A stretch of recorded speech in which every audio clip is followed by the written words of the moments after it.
Hello everyone, I'm Mr. Night Story, and welcome to tonight's journey toward peaceful sleep. If you're enjoying this content, I would be so grateful if you could take a moment to like this video. I'd also love to hear from you. Please feel free to share in the comments where you're watching from and what time it is there. Your kind support truly helps me continue creating these relaxing experiences for you. Now, please make yourself comfortable as we gently begin tonight's journey to restful sleep.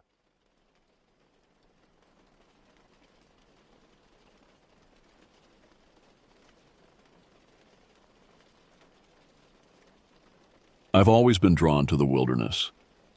Growing up in Colorado, I spent every free moment exploring the Rocky Mountains, breathing in the crisp mountain air, and losing myself in the vast expanses of untamed nature.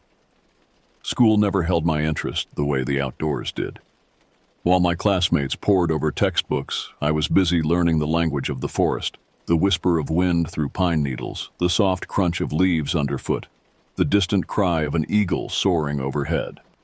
At 18, fresh out of high school with no clear direction, I found myself drawn to the structure and promise of adventure offered by the military. The Army seemed like a natural fit for someone like me, someone who craved challenge and thrived in rugged environments. Little did I know that my love for the wilderness and my newfound military career would converge in a way I never could have imagined, in the heart of Oklahoma's Wichita Mountains. Fort Sill, my first duty station, was a far cry from the towering peaks of my Colorado home. The landscape was different, rolling prairies punctuated by ancient granite mountains, weathered by time into craggy outcrops and mysterious boulder fields. But there was a raw beauty to it, a sense of history etched into every rock and gnarled oak tree. In those early days at Fort Sill, I threw myself into training with the same enthusiasm I'd always had for outdoor pursuits. The physical demands were grueling, but I relished the challenge. Ruck marches across rugged terrain, land navigation exercises in dense thickets, and long nights spent under the stars. It all fed that primal part of me that longed for connection with the natural world. But there was something else about Fort Sill, something that set it apart from other military installations I'd heard about. Whispers and legends circulated among the soldiers, passed down from one cycle of recruits to the next. Stories of strange sightings in the surrounding wilderness, unexplained noises echoing across the artillery ranges at night, shadows that seemed to move of their own accord in the peripheral vision of exhausted sentries. Most of the older soldiers laughed these tales off as the overactive imaginations of sleep-deprived privates. Ghost stories to keep the new guys on their toes, they'd say with a knowing smirk. But there was always an undercurrent of unease, a sense that even the most hardened veterans weren't entirely comfortable with the idea of being alone in certain parts of the post after dark. I listened to these stories with a mixture of skepticism and fascination. Growing up in Colorado, I'd heard my fair share of Native American folklore, tales of skinwalkers and wind spirits that haunted the mountains. I'd always viewed them as interesting cultural artifacts, bits of oral tradition passed down through generations. But I'd never given them much credence as literal truth. Still, on my first few night watches at Fort Sill, I couldn't help but feel a prickle of unease as I gazed out into the darkness beyond the floodlights. The Wichita Mountains loomed in the distance, their silhouettes barely visible against the star-studded Oklahoma sky. In those quiet hours, with only the soft hum of distant generators and the occasional call of a coyote to break the silence, it was easy to let the mind wander to unsettling places. I told myself it was just the natural apprehension of being in an unfamiliar place, amplified by the heightened alertness that came with military training. But deep down, a part of me wondered if there might be more to the stories than mere campfire tales. Little did I know that I was about to embark on an experience that would challenge everything I thought I knew about the natural world and my place in it. The day of our week-long field training exercise dawned crisp and clear, the October air carrying just a hint of the winter to come.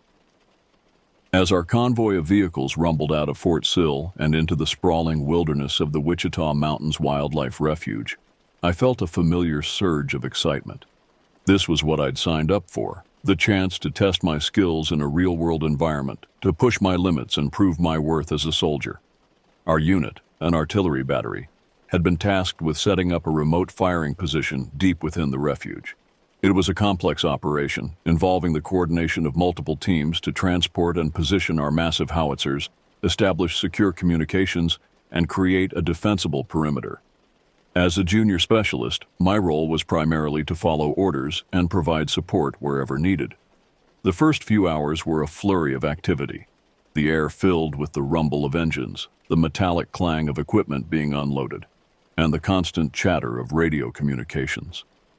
Dust kicked up by our vehicles hung in the air, creating a hazy atmosphere that seemed to blur the boundaries between the familiar world of military precision and the wild, untamed landscape that surrounded us. As the sun began to dip towards the horizon, casting long shadows across our makeshift camp, a sense of accomplishment settled over the unit.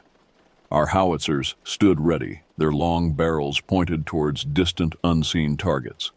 Camouflage netting had been expertly draped over vehicles and sensitive equipment, breaking up their outlines and helping them blend into the rugged terrain. The command post buzzed with activity as officers pored over maps and discussed the next day's training scenarios. With the bulk of the setup complete, our platoon sergeant began assigning night watch rotations. When he called my name and paired me with Corporal Jenkins for the midnight to 04-hour shift, I felt a mix of anticipation and slight apprehension. Night watches were always a test of mental fortitude, fighting off fatigue, staying alert in the face of mind-numbing boredom, and battling the tricks that darkness can play on an overstimulated imagination. As twilight faded into true night, the mood in the camp shifted. Conversations became more hushed, laughter less frequent. The daytime bustle gave way to a tense quietude, broken only by the soft crackle of radio checks and the occasional cough or shuffle of boots on rocky ground. In the distance, the silhouettes of the Wichita Mountains loomed like sleeping giants, their presence somehow more palpable in the darkness. I busied myself with final preparations for the long night ahead, checking the charge on my radio, adjusting the red lens on my headlamp, and triple-checking that my M4 carbine was clean and ready for use if needed. As I worked, I couldn't shake a growing sense of unease. It wasn't anything I could put my finger on, just a vague feeling that something wasn't quite right. Maybe it was the unfamiliar terrain, so different from the mountain forests I'd grown up in. Or perhaps it was the weight of all those stories I'd heard back on post, tales of strange encounters and inexplicable phenomena out here in the wilderness.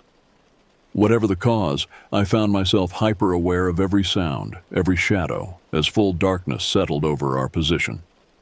As I zipped up my jacket against the growing chill, Corporal Jenkins approached, his weathered face illuminated by the ember of his ever-present cigarette. "Ready for a wild night, Specialist?" he asked, a hint of sarcasm in his gravelly voice. I nodded, trying to project more confidence than I felt.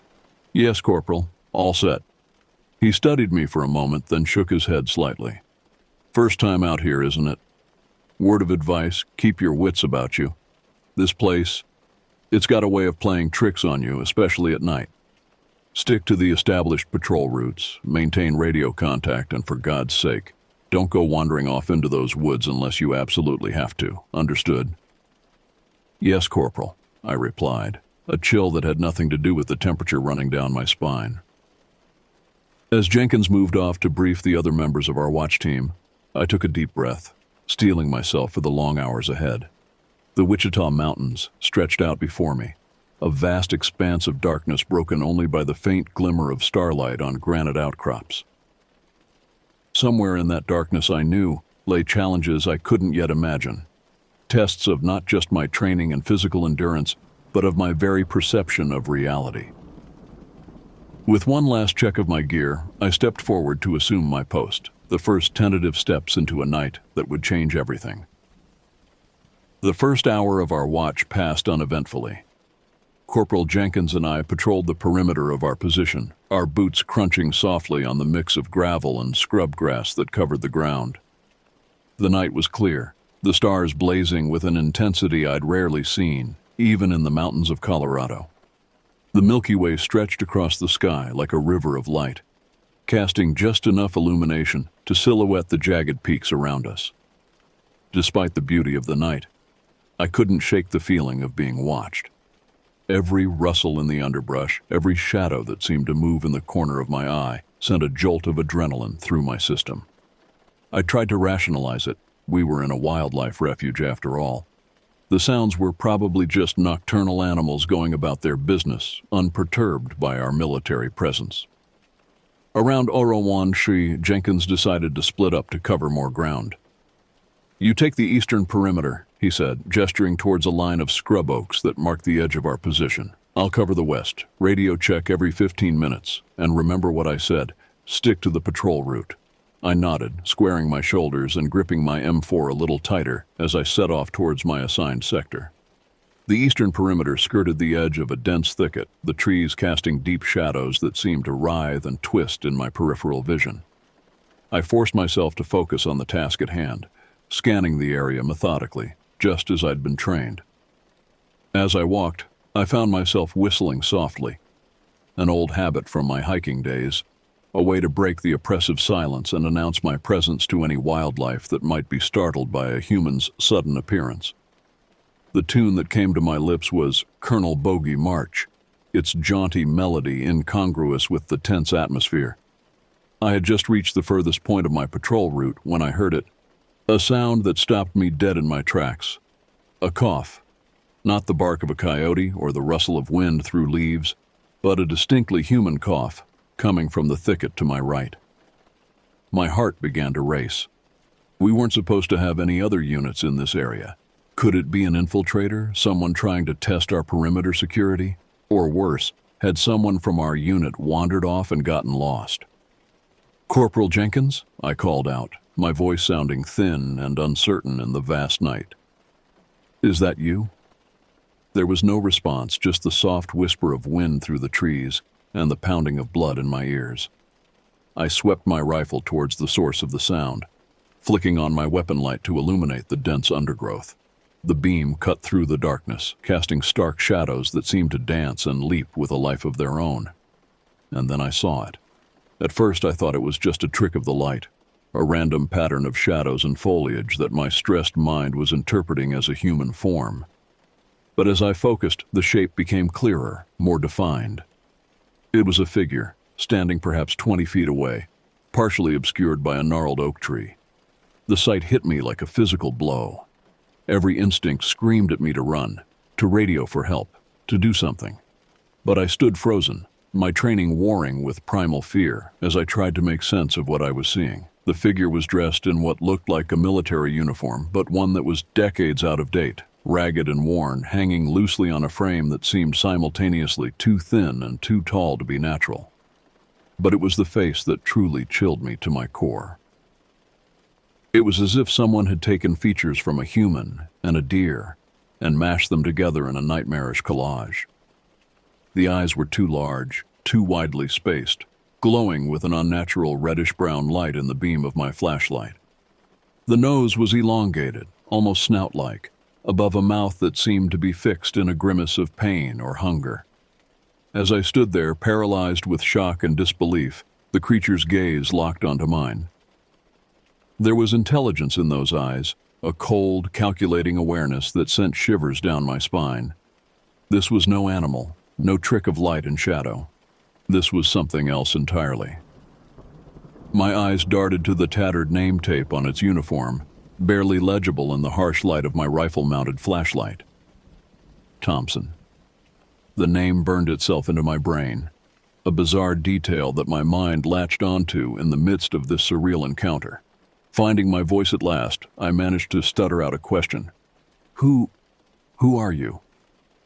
The response came not in words, but in a cacophony of sounds, animal cries, human voices, all layered together in a discordant echo that seemed to come from everywhere and nowhere at once. And within that maelstrom of noise, I heard my own question repeated back to me, distorted and mocking. I began to back away slowly, my rifle still trained on the figure. "The corporal is at post," I said, the words tumbling out almost of their own accord as I gestured vaguely to my left, towards where I knew the main part of our camp lay. For a moment nothing happened. The creature, Thompson, my mind insisted on calling it, remained motionless, those unnatural eyes still fixed on me, Then, without warning, it let out a scream that seemed to pierce through my very being. It was a sound of rage, of hunger, of otherworldly malevolence that defied description. In that instant, several things happened at once. The red light on my headlamp, which I had been using for navigation, suddenly flared to an impossible brightness. The air around me seemed to thicken, making it hard to breathe, and my legs, finally breaking free from their paralysis, began to move of their own accord, carrying me backwards, away from the nightmare before me. I don't know how long I retreated like that, walking backwards with my rifle still aimed at the spot where I'd seen the creature. It felt like hours, though it was probably only a matter of minutes. Eventually, the glare of my headlamp began to fade, and with it, my last visual connection to the thing called Thompson. As soon as the red glow diminished enough for me to see properly, I turned and ran. I ran with a desperation I'd never known before, heedless of the branches that whipped at my face and the uneven ground that threatened to trip me with every step. I ran until my lungs burned and my legs felt like lead, driven by a primal fear that overrode all reason and training. I burst out of the tree line and into the clearing where we'd parked our vehicles, nearly colliding with Corporal Jenkins, who was leaning against the hood of a Humvee, cigarette in hand. He started at my sudden appearance, his hand instinctively moving towards his sidearm before he recognized me. "What the hell, specialist?" he barked, his gruff exterior not quite masking the concern in his voice. "You look like you've seen a ghost." Gasping for breath, I set my M4 on the hood of the Humvee, my hands shaking so badly I was afraid I might drop it. As the adrenaline began to ebb, the full weight of what I'd experienced crashed over me. I looked at Jenkins, saw the mixture of annoyance and worry on his weathered face, and knew I had to try to explain. So I told him. I told him everything: the cough in the woods, the bizarre figure, the name on the uniform, the inhuman scream. As I spoke, I watched Jenkins' expression change from skepticism to something harder to read. He didn't interrupt, just listened silently, his eyes constantly scanning the tree line behind me. When I finished, there was a long moment of silence, broken only by the soft hiss of Jenkins's cigarette as he took a long, contemplative drag. Finally, he spoke, his voice low and tight. "Specialist," Jenkins said, his voice barely above a whisper. "Go wake the next shift, and don't go back into those woods." There was something in his tone that sent a fresh wave of chills down my spine. It wasn't just the gruff command of a superior to a subordinate. There was an undercurrent of, what? Fear? Understanding? I couldn't quite place it, but it was clear that my story had affected him more deeply than he was letting on. As I moved to follow his order, Jenkins sprang into action. With a speed and precision that spoke of years of experience, he maneuvered the Humvee, positioning it between us and the tree line where I had encountered whatever it was I had seen. The heavy vehicle seemed like a flimsy barrier against the horrors that lurked in the darkness, but its presence was nonetheless reassuring. I made my way through our makeshift camp, rousing the next watch shift. My fellow soldiers grumbled and cursed as they emerged from their sleeping bags, but I barely registered their complaints. My mind was still reeling, trying to make sense of what had happened. As I moved from one soldier to the next, I couldn't shake the feeling of being watched. Every shadow seemed to hide a threat. Every rustle of wind through the scrub oaks sounded like that unearthly cough. By the time I had finished waking everyone, Jenkins had taken up position in the Humvee's turret, his watchful gaze fixed on the woods. As I approached, he looked down at me, his face half illuminated by the soft glow of his cigarette. For a moment, our eyes met, and I saw in his expression a mix of emotions I couldn't quite decipher: concern, fear, and something that looked almost like resignation. "Get some rest, specialist," he said gruffly. "We've got a long day ahead of us tomorrow." I nodded, not trusting myself to speak. As I crawled into my sleeping bag, I cast one last glance at the tree line. The Wichita Mountains loomed beyond, their jagged silhouettes a stark reminder of how small and vulnerable we were out here. Somewhere in those shadows I knew something waited, something that defied explanation, something that shouldn't exist. Sleep, when it finally came, was fitful and plagued by nightmares. In my dreams, I wandered endless forests, pursued by a figure that was always just out of sight. The name Thompson echoed through my subconscious, a mocking refrain that seemed to come from the very trees themselves. I woke several times, drenched in sweat despite the cool night air, the image of those inhuman eyes burning in my mind. The first light of dawn found me already awake, staring at the canvas roof of my tent. As the camp began to stir around me, I lay there, trying to make sense of the previous night's events. In the harsh light of day, it all seemed so implausible. Had I really seen what I thought I'd seen? Or had the stress of the field exercise, combined with the eerie atmosphere of the Wichita Mountains, played some elaborate trick on my mind? I emerged from my tent to find the camp buzzing with its usual morning activity. Soldiers moved about, breaking down equipment, preparing for the day's training scenarios. Everything seemed so normal, so routine. It was hard to reconcile this mundane scene with the terror I had experienced just hours before. As I made my way to the chow line, I caught sight of Corporal Jenkins. He was engaged in conversation with our platoon sergeant, his face set in its usual stern expression. For a moment, I considered approaching him, seeking some kind of confirmation or explanation for what had happened. But something in his posture, the way his eyes darted occasionally to the tree line, made me hesitate. Throughout the morning briefing, I found it hard to focus. The lieutenant's words about artillery placements and simulated enemy positions washed over me, barely registering. My mind kept drifting back to the woods, to that bizarre encounter. I couldn't shake the feeling that we were missing something crucial, that there was a danger here that went beyond the scope of our training exercise. As we moved out to our designated positions, I found myself scanning the terrain obsessively. Every boulder seemed to hide a potential threat. Every cluster of trees a possible hiding place for... what? I wasn't even sure what I was looking for anymore. All I knew was that the Wichita Mountains no longer felt like just another training ground. They had become something alien and threatening, a landscape charged with menace. The day's exercises passed in a blur of artillery fire and tactical maneuvers. I went through the motions, performing my duties with a mechanical efficiency that belied the turmoil in my mind.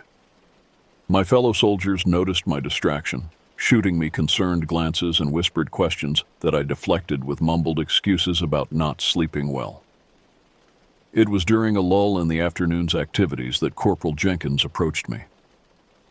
He looked tired, the lines on his face seeming deeper than usual. Without preamble, he pulled me aside, out of earshot of the others. "About last night," he began, his voice low and gravelly. "I need you to understand something. What happens out here in these mountains, it stays here. You got that?" I nodded, a mix of relief and apprehension washing over me. So I hadn't imagined it. Something had happened. Something real enough that Jenkins felt the need to address it. "But what was it?" I asked, unable to keep the desperation out of my voice. "What did I see?" Jenkins was quiet for a long moment, his eyes scanning the horizon as if searching for threats. When he spoke again, his words were careful, measured. "There are things in this world that don't fit neatly into the boxes we're taught about in basic training," he said. "Things that can't be explained by standard military doctrine. These mountains, they're old. Older than any of us can really comprehend. And sometimes in places like this, the line between what's real and what's not, it gets blurry." He paused, taking a long drag on his ever-present cigarette before continuing. "I can't tell you what you saw last night. Hell, I'm not sure I want to know. But I can tell you this, you're not the first to have an experience like that out here, and you probably won't be the last." With that cryptic statement, Jenkins clapped me on the shoulder and walked away, leaving me with more questions than answers. As I watched him go, I felt a strange mix of emotions. Fear, confusion, but also a sort of grim determination. Whatever was out there, whatever Thompson was, I knew that I couldn't simply ignore it or wish it away. As the sun began to dip towards the horizon, painting the Wichita Mountains in shades of gold and crimson, I made a silent vow to myself. I would uncover the truth behind what I had seen. no matter where that search might lead me. Little did I know that this decision would set me on a path that would challenge everything I thought I knew about the world and my place in it. The next few days of our field exercise passed in a haze of heightened alertness and barely contained anxiety.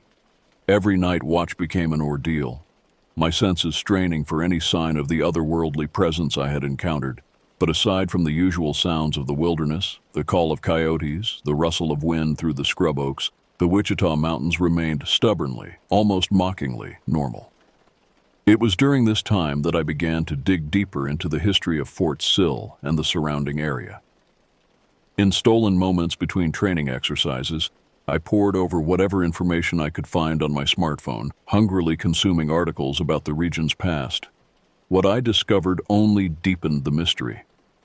The Wichita Mountains, I learned, had been a sacred place for various Native American tribes long before the arrival of European settlers.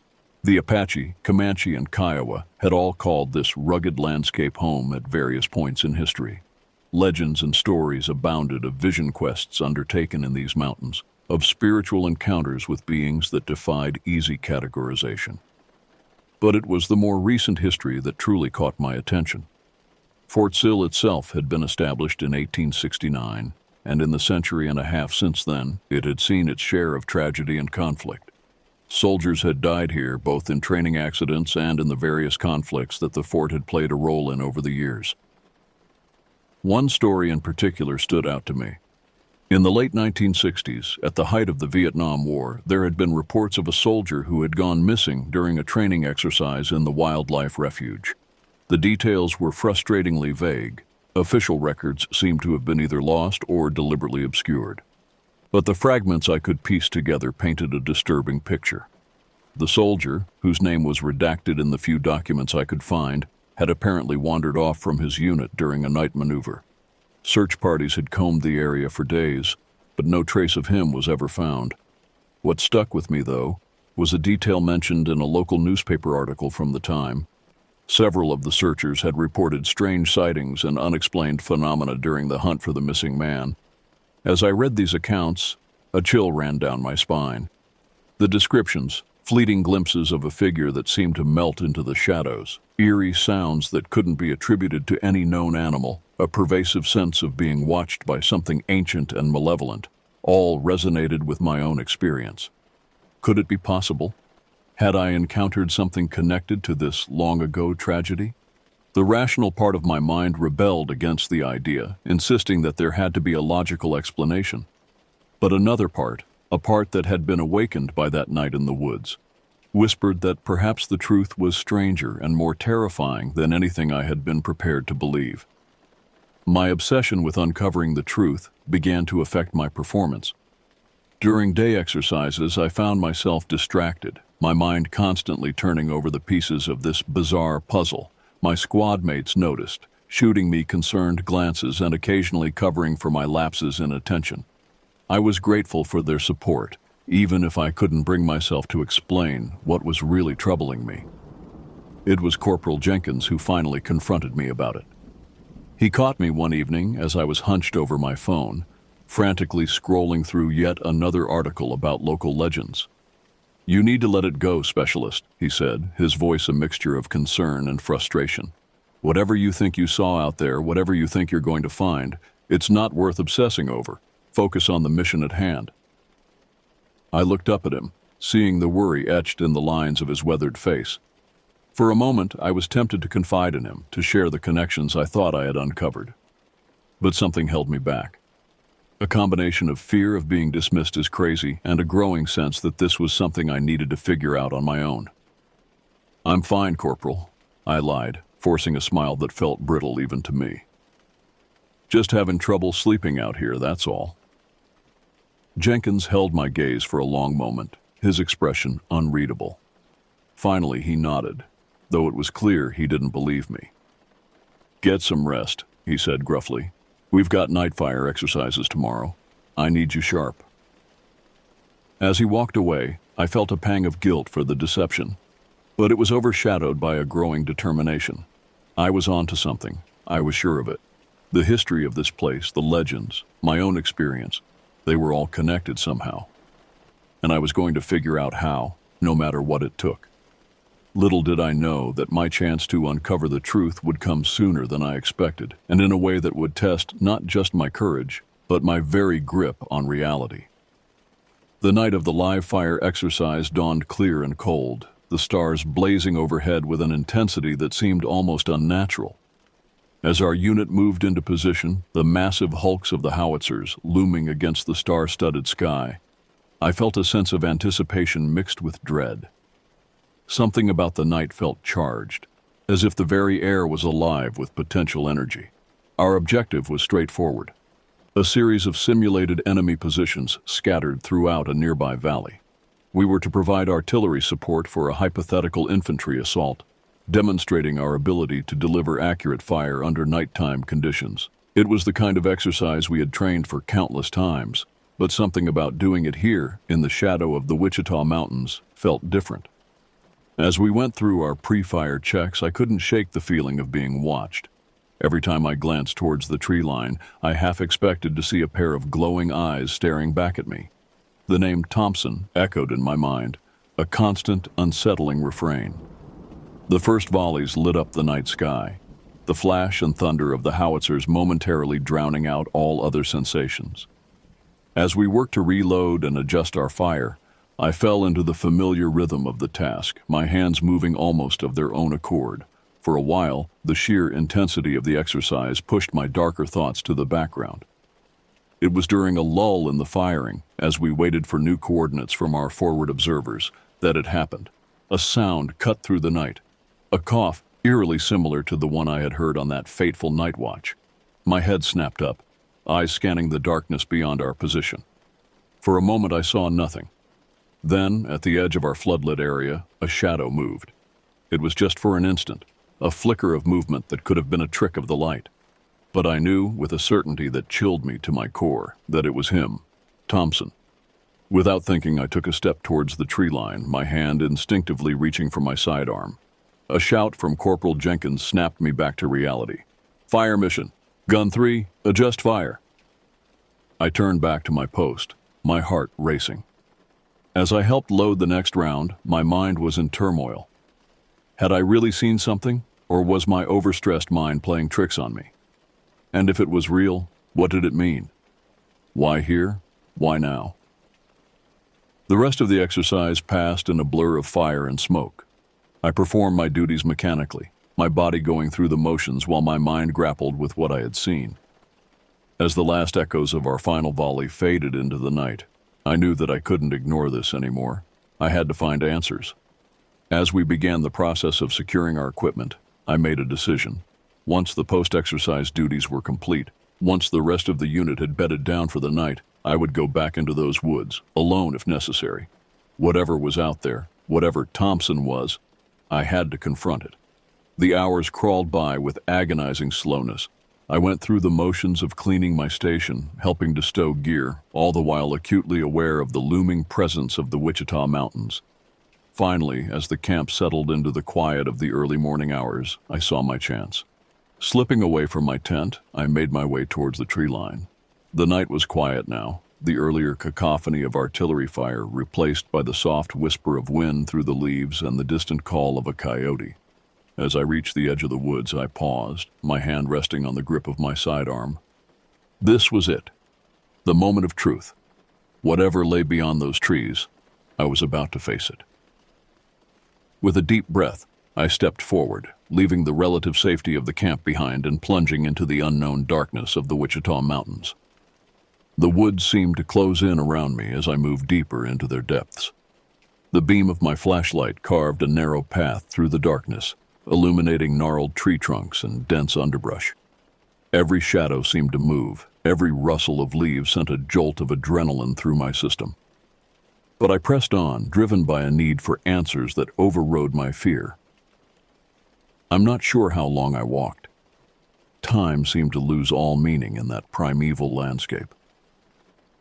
The familiar sounds of the camp faded away, replaced by the eerie silence of the deep woods. Occasionally, I would hear something, a twig snapping, a rustling in the undergrowth, that would make me freeze, my hand tightening on my weapon. But each time, the sound would fade, leaving me alone with my racing thoughts. It was when I reached a small clearing that I saw it. A figure, standing motionless at the far edge of the open space. Even in the dim light, I could make out the tattered uniform, the unnatural stance that was somehow both rigid and fluid at the same time. And those eyes, those terrible, glowing eyes that seemed to bore into my very soul. Thompson, I whispered, the name escaping my lips almost involuntarily. The figure didn't move, didn't react in any way to my presence. It just stood there, watching me with that unblinking gaze. Gathering my courage, I took a step forward. "Who are you?" I called out, my voice sounding thin and weak in the oppressive silence of the clearing. "What do you want?" For a long moment, there was no response. Then, slowly, the figure began to move. Its movements were jerky, unnatural, as if it was a marionette being controlled by an unskilled puppeteer. As it stepped into the full beam of my flashlight, I felt my breath catch in my throat. Up close, the creature was even more terrifying than I remembered. Its face was a nightmarish blend of human and animal features, the skin stretched tight over protruding bones. The uniform hung in tatters from its emaciated frame, the name tape barely legible. Thompson. "Thompson," it echoed, its voice a discordant mix of human speech and animal growls. "Thompson, Thompson, Thompson." The name repeated like a mantra, growing louder with each iteration. I stood rooted to the spot, my mind reeling as I tried to process what I was seeing, what I was hearing. Suddenly, the creature's head snapped up, its glowing eyes locking onto mine. In that moment, I felt a rush of something. Images, sensations, emotions that weren't my own flooded my consciousness. I saw flashes of a young soldier, lost and afraid in these very woods. I felt the terror of being alone in the darkness, the gradual realization that he couldn't find his way back. I experienced the slow descent into madness as days turned into weeks, as hunger and thirst warred with a growing sense that something in these mountains wanted him to stay. And then, at the end, a choice.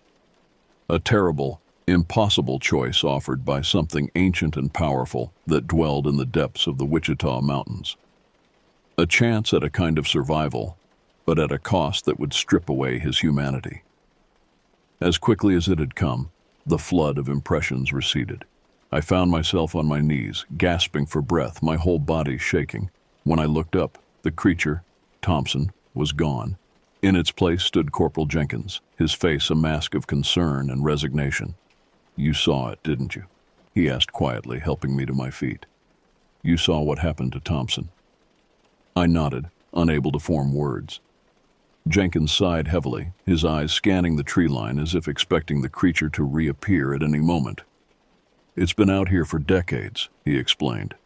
"Ever since that training exercise went wrong in '68. Most of the time it stays hidden, but sometimes it reaches out, tries to make contact. I think it's looking for redemption, or maybe just an end to its suffering." "But what is it?" I managed to ask, my voice hoarse. Jenkins shook his head. "I don't know. Not really. Something that doesn't belong in our world. Something that's been twisted by forces we can't understand. All I know is that it's our burden now, those of us who've seen it, who know the truth. We keep the secret, we keep others safe, and we hope that someday we'll find a way to put Thompson to rest." As we made our way back to camp, the first light of dawn was starting to break over the Wichita Mountains. The world seemed different now, charged with a knowledge that I could never unlearn. I knew that my life had been irrevocably changed by what I had experienced. In the days and years that followed, I would often think back to that night in the woods. The memory of Thompson, the man he had been, the creature he had become, would haunt my dreams. But it also drove me, pushing me to seek out the hidden truths of the world, to explore the shadowy places where reality blurs into something else. The Wichita Mountains had revealed a secret to me, a glimpse into a world beyond the one I thought I knew. It was a burden, yes, but also a gift. For in that moment of terror and revelation, I had discovered a depth to existence that I had never imagined possible. As I write this account, years later, I can still feel the weight of that knowledge. The world is stranger and more wondrous than most people realize. And somewhere out there, in the ancient hills of Oklahoma, something waits. Something that was once a man named Thompson. Something that serves as a reminder of the mysteries that still lurk in the dark corners of our world, waiting to be discovered by those brave or foolish enough to look.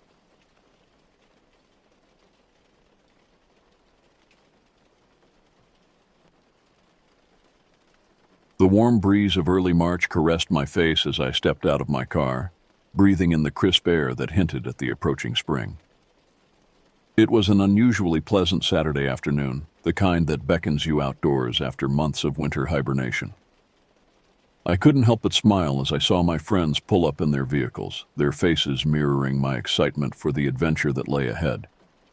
There were 5 of us in total: myself, 2 sisters I'll call Kara and Lena, and our friends Tom and Ryan. We were all in our early 20s, that age where the world still feels full of mystery and potential. Our shared love for the outdoors and fascination with the unknown had brought us together for countless adventures. But little did we know that this particular outing would leave an indelible mark on our psyches. As we gathered our gear from our cars, I couldn't help but notice how the sun seemed to dance through the leaves of the towering trees that surrounded the parking lot of the nature preserve. The Illinois landscape stretched out before us, a tapestry of green and brown hues that promised both beauty and secrets. "Everyone ready?" I called out, shouldering my backpack filled with our ghost hunting equipment. It was a hodgepodge of devices we'd collected over the years: EMF meters, digital voice recorders, and even an infrared camera.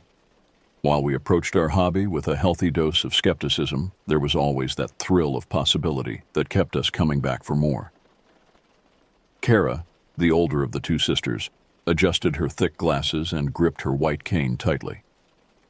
Her visual impairment never dampened her adventurous spirit, and I admired her courage. "Ready as I'll ever be," she replied with a grin. "Just don't let me fall into any creepy sinkholes, okay?" Her sister Lena laughed, linking arms with her. "Don't worry, I've got you, though I can't promise I won't push Tom in if he keeps making those terrible puns." Tom feigned offense, clutching his chest dramatically. "My puns are a national treasure, I'll have you know." Ryan, the quietest of our group, simply nodded and fell into step beside me as we approached the trailhead. The wooden sign marking the entrance to the preserve seemed to loom over us, the carved letters spelling out a warning that, in hindsight, we should have heeded more carefully. Caution. Trails close at sunset. No overnight camping. As we passed the sign, a shiver ran down my spine despite the warmth of the day. I brushed it off as excitement, but looking back, I wonder if it wasn't some primal instinct trying to warn me of the horrors that awaited us in those seemingly innocent woods. The trail stretched before us, a winding path that disappeared into the dense foliage. The earth was still soft and slightly muddy from recent rains, releasing a rich, earthy scent with each step we took. Birds chirped overhead, their melodies a soothing backdrop to our excited chatter. "So, what's the plan?" Ryan asked, his eyes scanning the tree line as if expecting something to jump out at any moment. I pulled out a map of the preserve I'd printed earlier. I thought we'd take the longer trail today. It loops around the entire preserve and should give us plenty of time to do some investigating before sunset. Lena peered over my shoulder at the map. "Looks like it passes by some of the older parts of the forest. Maybe we'll pick up some residual energy from the early settlers." Tom snorted. "Or maybe we'll just pick up some ticks. Did everyone remember their bug spray?" As we set off down the trail, the canopy above us grew thicker, dappling the sunlight and creating an almost ethereal atmosphere. The preservation efforts in this area had left much of the forest untouched for decades, and it showed in the gnarled roots that crisscrossed our path and the moss-covered rocks that seemed to whisper of ages past. I found myself falling into step beside Kara, offering my arm to help guide her over the uneven terrain. Her cane tapped rhythmically against the ground, a sound that would become eerily absent later in our journey. Tell me what you see, Kara requested, her unseeing eyes staring straight ahead. I took a moment to really observe our surroundings, wanting to paint a vivid picture for her. The trees here are ancient, I began, my voice low and reverent. Their trunks are wider than any of us could hope to wrap our arms around, and they stretch so high it's hard to see where they end. The sunlight filtering through the leaves creates these beautiful patterns on the forest floor, like nature's own stained glass. Kara smiled, her face tilted upward, as if she could feel the very patterns I described. And the smells? She prompted. I inhaled deeply, closing my eyes to focus on the scents around us.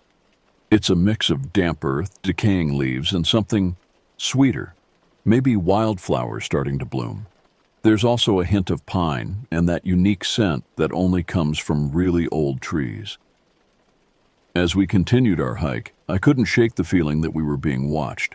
Every rustle of leaves, every snapping twig seemed to carry more weight than it should.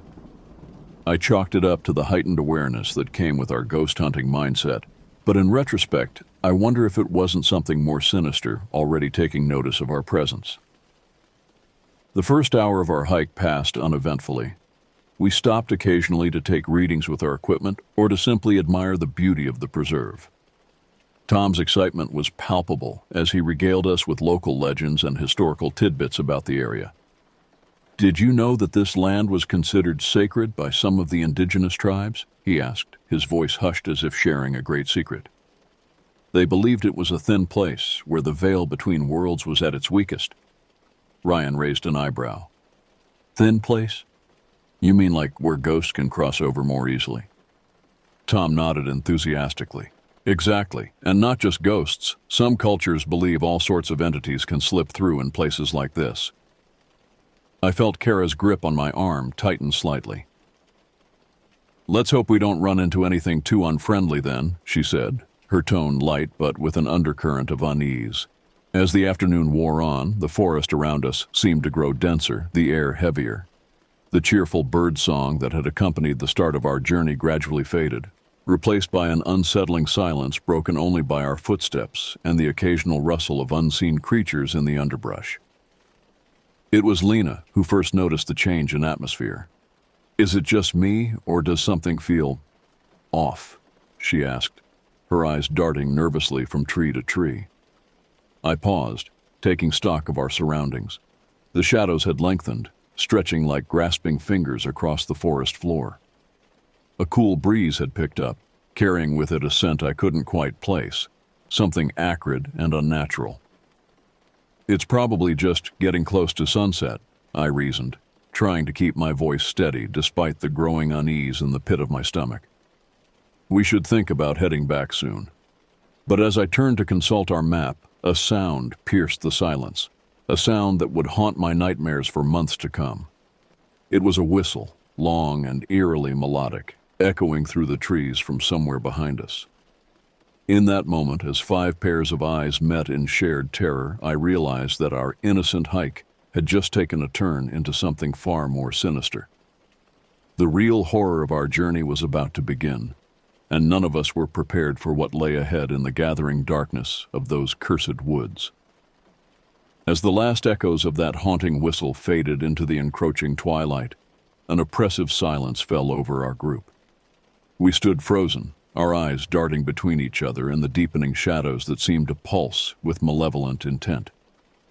Kara's grip on my arm tightened to the point of pain. "What was that?" she whispered, her unseeing eyes wide with fear. I swallowed hard, my mouth suddenly dry. "I'm not sure," I admitted, hating the tremor in my voice. "It could have been a bird, or maybe—" "That was no bird," Tom interrupted, his usual jovial tone replaced by one of grim certainty. "I've never heard anything like that in my life." The weight of his words settled over us like a shroud. As an avid outdoorsman and amateur ornithologist, Tom's knowledge of local wildlife was extensive. If he couldn't identify the sound, it meant we were dealing with something unknown and potentially dangerous. Ryan, ever the pragmatist, was the first to break out of our collective stupor. "We need to get moving," he said, his voice low and urgent. "It's getting dark fast, and I don't want to be out here if whatever made that sound decides to get curious about us." His words spurred us into action. I fumbled in my backpack for our flashlights, handing them out with shaking hands. As the beams of light cut through the gathering gloom, I couldn't shake the feeling that we were illuminating ourselves for some unseen predator. "Okay, let's stay close together," I instructed, trying to project a calm I didn't feel. "Kara, you keep hold of my backpack. Lena, you and Tom take the lead. Ryan, bring up the rear. We're going to head back the way we came, as quickly and quietly as we can." As we set off down the trail, the forest seemed to close in around us. The trees, which had appeared so majestic and awe-inspiring earlier in the day, now loomed like silent sentinels, their branches reaching out like gnarled fingers, ready to snatch us from the path. The soft earth that had cushioned our steps on the way in now seemed to cling to our feet, as if trying to hold us back. Every few steps, one of us would stumble on a hidden root or slip on a patch of mud, the resulting curses echoing far too loudly in the unnatural quiet. We had been walking for perhaps 10 minutes, our pace much slower than I'd hoped due to the difficult terrain and our reluctance to use the flashlights more than absolutely necessary, when it happened again. The whistle. This time, it was unmistakably closer, and there was a quality to it that sent chills racing down my spine. It was too precise, too controlled to be anything but intentional. Whatever was making that sound was intelligent, and it was stalking us. "Run," I gasped, my voice barely above a whisper. "We need to run. Now." We took off down the trail, all pretense of stealth abandoned in our desperation to put distance between ourselves and the source of that terrible sound. Kara stumbled almost immediately, her cane forgotten as she clung to my backpack. I could hear her labored breathing, knew that her heart condition made this mad dash potentially dangerous for her, but the alternative seemed far worse. The beam of my flashlight bounced wildly as we ran, creating a strobe-like effect that only added to the nightmarish quality of our flight. Shadows seemed to move independently of the trees casting them, and more than once I could have sworn I saw eyes gleaming in the darkness just beyond the reach of our lights. Behind us, the whistle came again, closer still.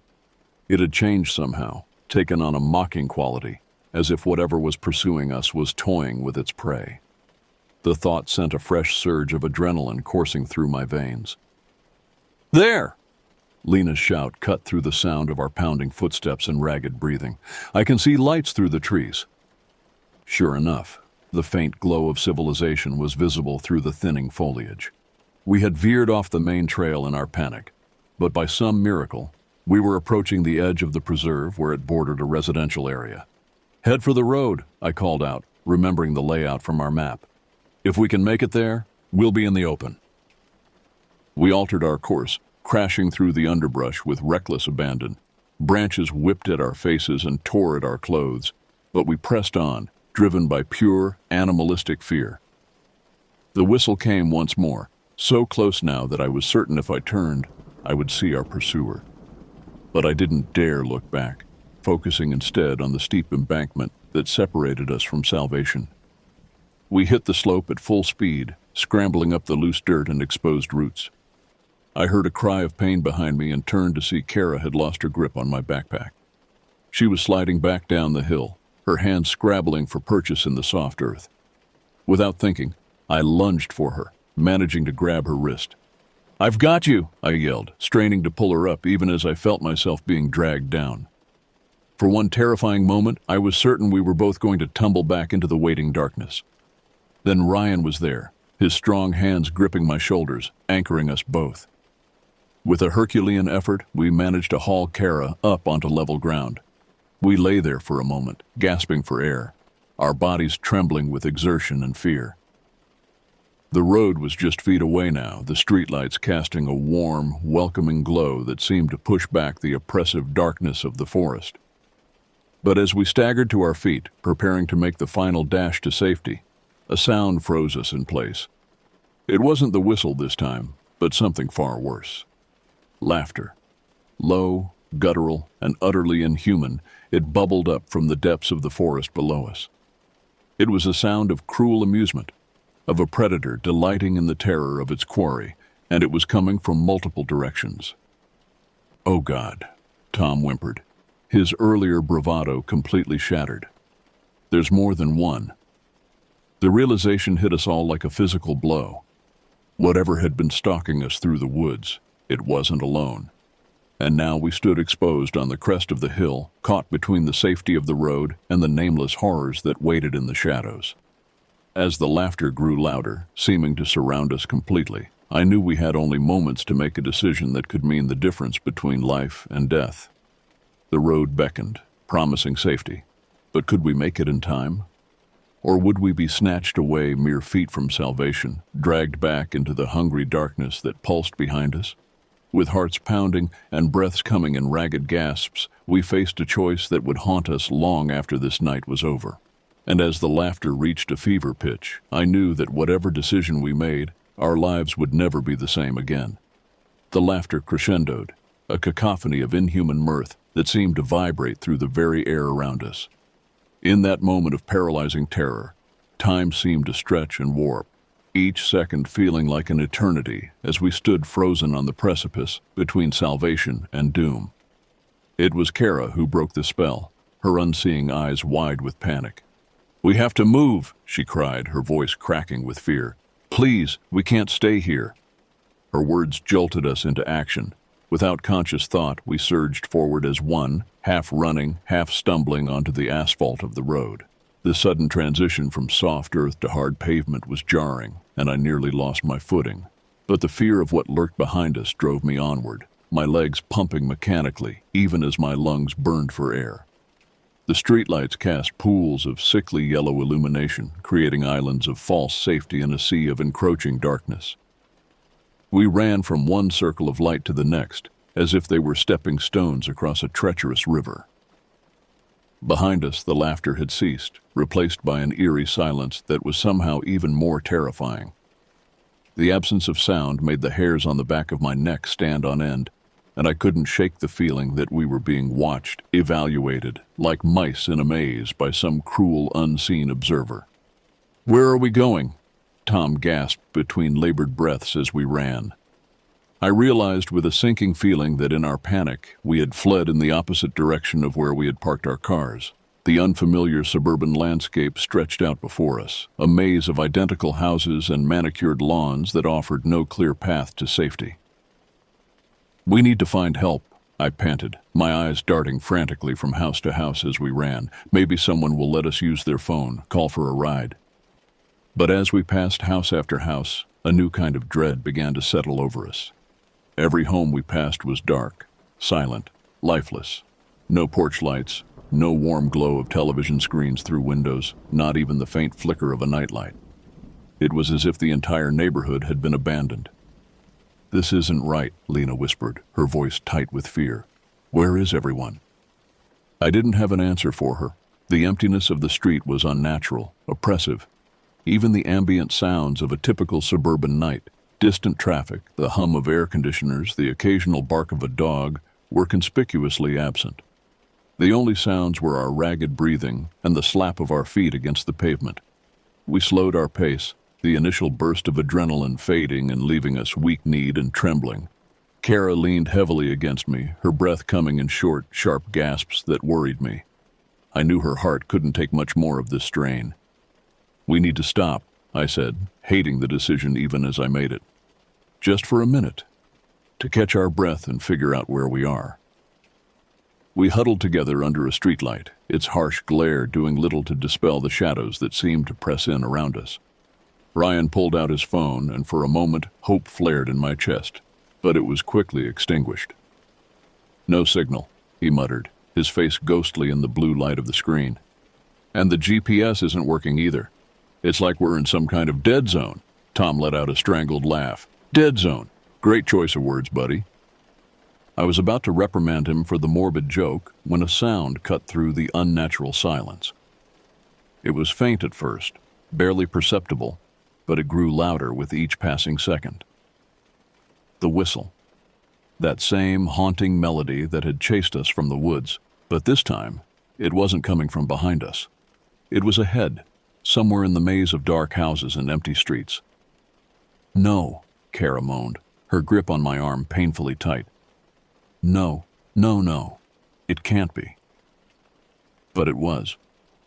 Whatever had been stalking us in the forest had somehow gotten ahead of us. The realization hit me like a physical blow, leaving me dizzy and nauseous. We weren't being chased. We were being herded. "We need to go back," Lena said, her voice shaking. "Back to the preserve, to our cars." It was a terrible option, but it was the only one we had. With trembling hands, I helped Kara to her feet, and we turned as one to retrace our steps. But we had only gone a few paces when another whistle rose from the darkness. This one from the direction we had come. Then another, from our left, and another from the right. We were surrounded. "Oh God," Tom whimpered, spinning in place as if trying to keep all directions in view at once. "What do we do? What do we do?" I opened my mouth to respond, though I had no idea what I was going to say. But before I could utter a word, every streetlight on the block went out simultaneously, plunging us into total darkness. For a moment, there was only the sound of our panicked breathing and the rapid drumming of my own heart. Then, from the impenetrable blackness around us, came the laughter. Not from one source, or even several, but from everywhere at once. It was as if the very night itself was mocking our fear. In that moment of pure, primal terror, I felt something fundamental shift inside me. The world I thought I knew, with its rules and logic and comforting predictability, crumbled away.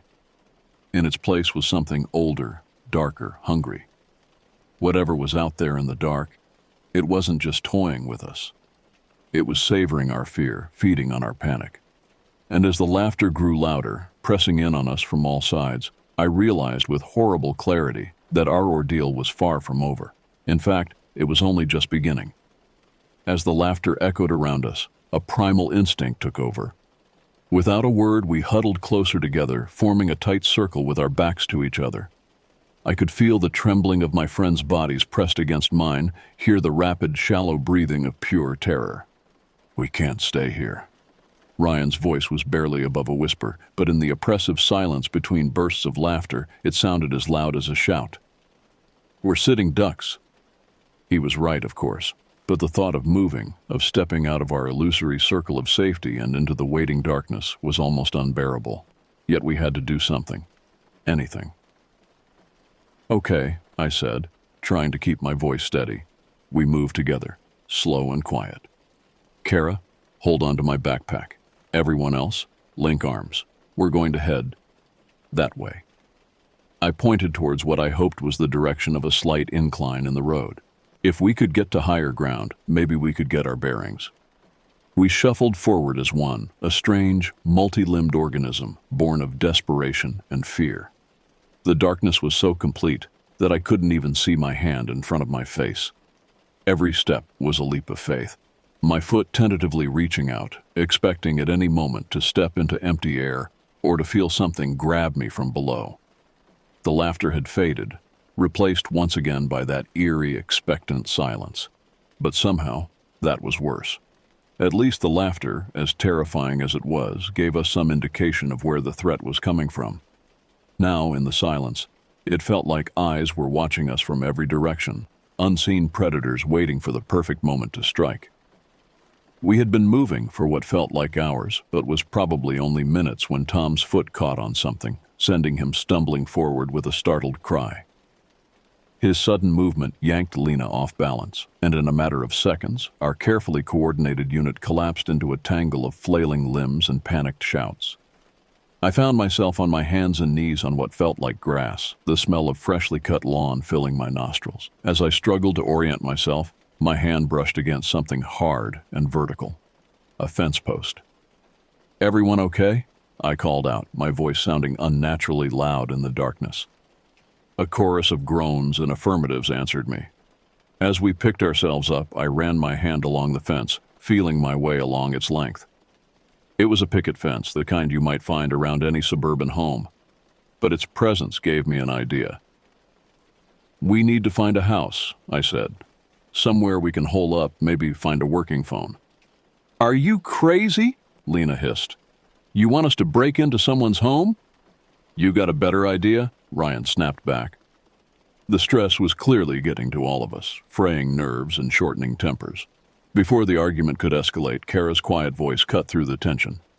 Do you smell that? We fell silent, and I took a deep breath through my nose. At first, I smelled nothing but the grass and the lingering scent of our own fear sweat. But then, carried on a faint breeze, I caught it. Wood smoke. Someone has a fire going, Tom said, a note of hope creeping into his voice for the first time in what felt like ages. Or something's burning, Ryan muttered darkly, but none of us wanted to consider that possibility. We followed the scent, moving as quietly as we could while still keeping physical contact with each other. The ground began to slope upward more steeply, and I realized we must be climbing one of the hills that overlook the town. As we crested the hill, a faint orange glow became visible in the distance. It flickered and danced in a way that was unmistakably firelight, and silhouetted against that glow was the dark shape of a house. Oh, thank God, Lena breathed. Maybe whoever lives there can help us. But as we drew closer, my initial relief began to fade, replaced by a growing sense of unease. The house was old, far older than any of the suburban homes we had passed earlier.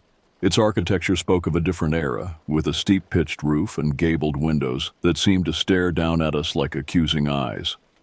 The source of the firelight became clear as we approached. A large bonfire burned in the overgrown front yard, casting wild, dancing shadows across the face of the house. But there was no sign of anyone tending the fire, no sounds of habitation from the house itself. We paused at the edge of the firelight, suddenly unsure.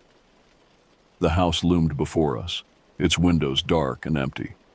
The paint was peeling, the porch sagging. It looked like it had been abandoned for years.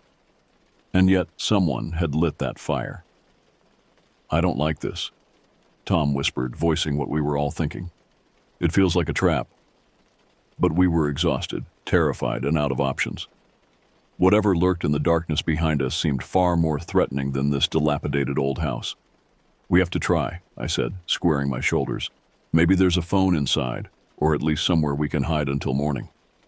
As we stepped into the circle of firelight, I couldn't shake the feeling that we were crossing a threshold, not just physically, but metaphysically. We were entering another world, one where the rules we knew no longer applied. The creak of the porch steps under our feet seemed impossibly loud. At the front door, I raised my hand to knock, then hesitated.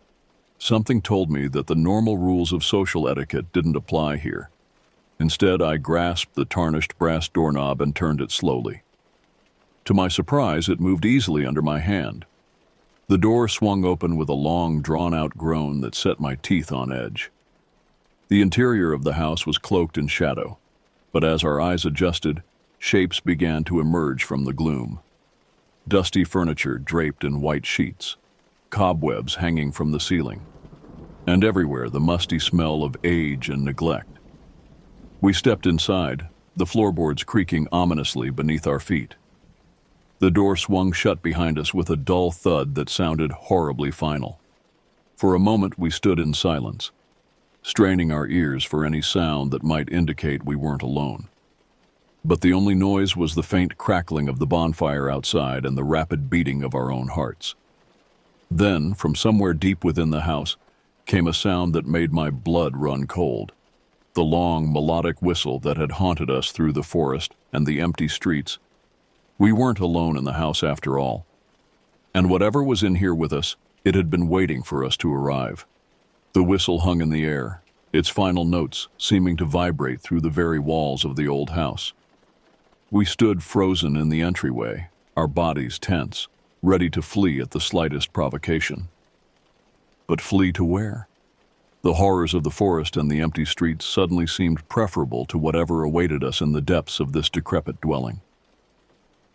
We should go, Tom whispered, his voice cracking with fear. Right now. This was a mistake. But before anyone could respond, a new sound filled the air. It was faint at first, barely perceptible over the pounding of my own heart. But it grew steadily louder, a mechanical grinding punctuated by clicks and whirs. "What is that?" Lena asked. her eyes wide in the gloom. As if in answer, lights flickered to life around us. Not the harsh glare of modern bulbs, but the warm, uneven glow of gas lamps. They sputtered and hissed as they came to life, casting long, dancing shadows across the walls. With the new illumination, I could finally take in our surroundings properly. We stood in a grand foyer, its former elegance now faded and tarnished by time. A wide staircase swept up to the second floor, its banister thick with dust. Ornate wallpaper, peeling in places, depicted scenes of a hunt, men on horseback pursuing a stag through dark woods. But as I looked closer, I realized with a chill that in some of the scenes, it was the stag that seemed to be hunting the men. The grinding sound was coming from a large grandfather clock that stood against one wall. Its pendulum swung with hypnotic regularity, but when I looked at its face, I saw that the hands were spinning backward at an impossible speed. "This isn't right," Kara murmured, her unseeing eyes darting back and forth as if trying to take in sounds that only she could hear. "The air. It feels wrong, like it's too thick, too old." She was right. Each breath felt heavy, as if the air was saturated with the weight of years, of memories, of things long past but not forgotten. A door slammed somewhere above us, the sound reverberating through the house like a gunshot. We all jumped, huddling closer together instinctively. "Hello?" I called out, immediately regretting it as my voice echoed in the cavernous space. "Is anyone there?" For a long moment, there was no response. Then, so faintly that I thought I might have imagined it, came a child's laughter. It was followed by the patter of small running feet, moving from somewhere upstairs to directly over our heads. "Okay, that's it," Ryan said, his voice tight with barely controlled panic. "We're leaving, now." He turned towards the front door, reaching for the handle. But as his fingers touched the tarnished brass, the lamps flickered and went out, plunging us back into darkness. In the sudden blackness, I felt something brush past me. It was like a cold wind, carrying with it the scent of decay and the whisper of forgotten voices. I stumbled back with a startled cry, colliding with someone, Lena, I think, who let out a frightened yelp. Then, as suddenly as they had gone out, the lamps flared back to life. But the foyer had changed. The dust and cobwebs were gone. The wallpaper was vibrant and new, depicting its unsettling hunting scenes in vivid detail. And the air was filled with music, the tinkling notes of a piano drifting from a room to our left. "What's happening?" Tom's voice was barely above a whisper, his eyes wide as he took in our transformed surroundings. Before I could even begin to formulate a response, a figure appeared at the top of the stairs. It was a woman, dressed in the style of the early 1900s, her high-collared dress rustling as she descended towards us. Her face was pale, her eyes dark and sunken. "You're late," she said, her voice carrying a hint of reproach. "The others are already here. Come, he's waiting for you in the study." She gestured towards a door on our right, apparently oblivious to our modern clothing or the looks of abject terror on our faces. "Ma'am," I started, trying to keep my voice steady, "I think there's been a mistake. We're not—" But she cut me off with a sharp gesture. "No time for excuses. You know how he hates to be kept waiting, especially on a night like this." With that, she turned and glided away, disappearing through a door at the far end of the foyer. We stood in stunned silence for a moment, trying to process what we had just witnessed. Was this some kind of elaborate hallucination? A shared delusion brought on by fear and exhaustion? "Did that just happen?" Lena asked, her voice shaking. "Tell me I'm not going crazy?" "If you are, we all are," Ryan replied grimly. Kara's grip on my arm tightened. "Something's very wrong here," she whispered. "I can feel it. This place, it's not just a house. It's something else." As if to punctuate her words, the whistle sounded again. But this time, it seemed to come from everywhere at once. From the walls, the floor, the very air around us. And underlying it was that same cruel laughter we had heard in the forest and the empty streets. We were trapped in a nightmare, caught between the horrors that had chased us here and whatever malevolent force held sway over this impossible house, and as the whistle faded, leaving behind an expectant silence, I knew we had no choice but to press on. "The study," I said, my mouth dry with fear. I think we need to go to the study." It was a terrifying prospect, stepping further into this house of impossibilities. But somehow I knew that our only hope of understanding what was happening, and possibly finding a way out, lay through that door. "Are you insane?" Tom hissed, his eyes wild with panic. "We can't go deeper into this madhouse." "We don't have a choice," I replied, trying to project a confidence I didn't feel. "Whatever's happening here, whatever brought us to this place, I think we need to see it through." Ryan nodded grimly. "He's right. We're already in too deep. Our only way out is through." Lena and Kara exchanged a look, a silent communication born of years of sisterhood. Then Lena spoke, her voice quiet but determined. "We're with you, all of us, together." Tom looked like he wanted to argue further, but something in our faces must have convinced him. He deflated visibly, shoulders slumping in resignation. "Fine. But if we die horribly, I'm blaming all of you in the afterlife." With our decision made, we turned as one towards the door the spectral woman had indicated. It loomed before us, the dark wood seeming to absorb the lamplight. As we approached, I could have sworn I saw shapes moving in the grain of the wood, twisted faces and grasping hands that vanished when I blinked. My hand trembled as I reached for the doorknob. The metal was ice cold to the touch, sending a shock up my arm. For a moment I hesitated, but then Kara's hand found mine, her touch anchoring me to reality, or what passed for reality in this nightmarish place. With a deep breath, I turned the knob and pushed the door open. The study beyond was dimly lit by a crackling fireplace and several oil lamps. Bookshelves lined the walls, their shelves sagging under the weight of ancient leather-bound tomes. A massive desk dominated the center of the room, its surface cluttered with papers, strange artifacts, and what looked disturbingly like human bones. But it was the figure behind the desk that commanded our attention. A man, if you could call it that, sat in a high-backed leather chair. He was impossibly tall and thin, his limbs too long and jointed in all the wrong places. His skin was pale as milk, stretched tight over a face that was more skull than flesh. And his eyes were pits of absolute darkness, seeming to draw in what little light there was in the room.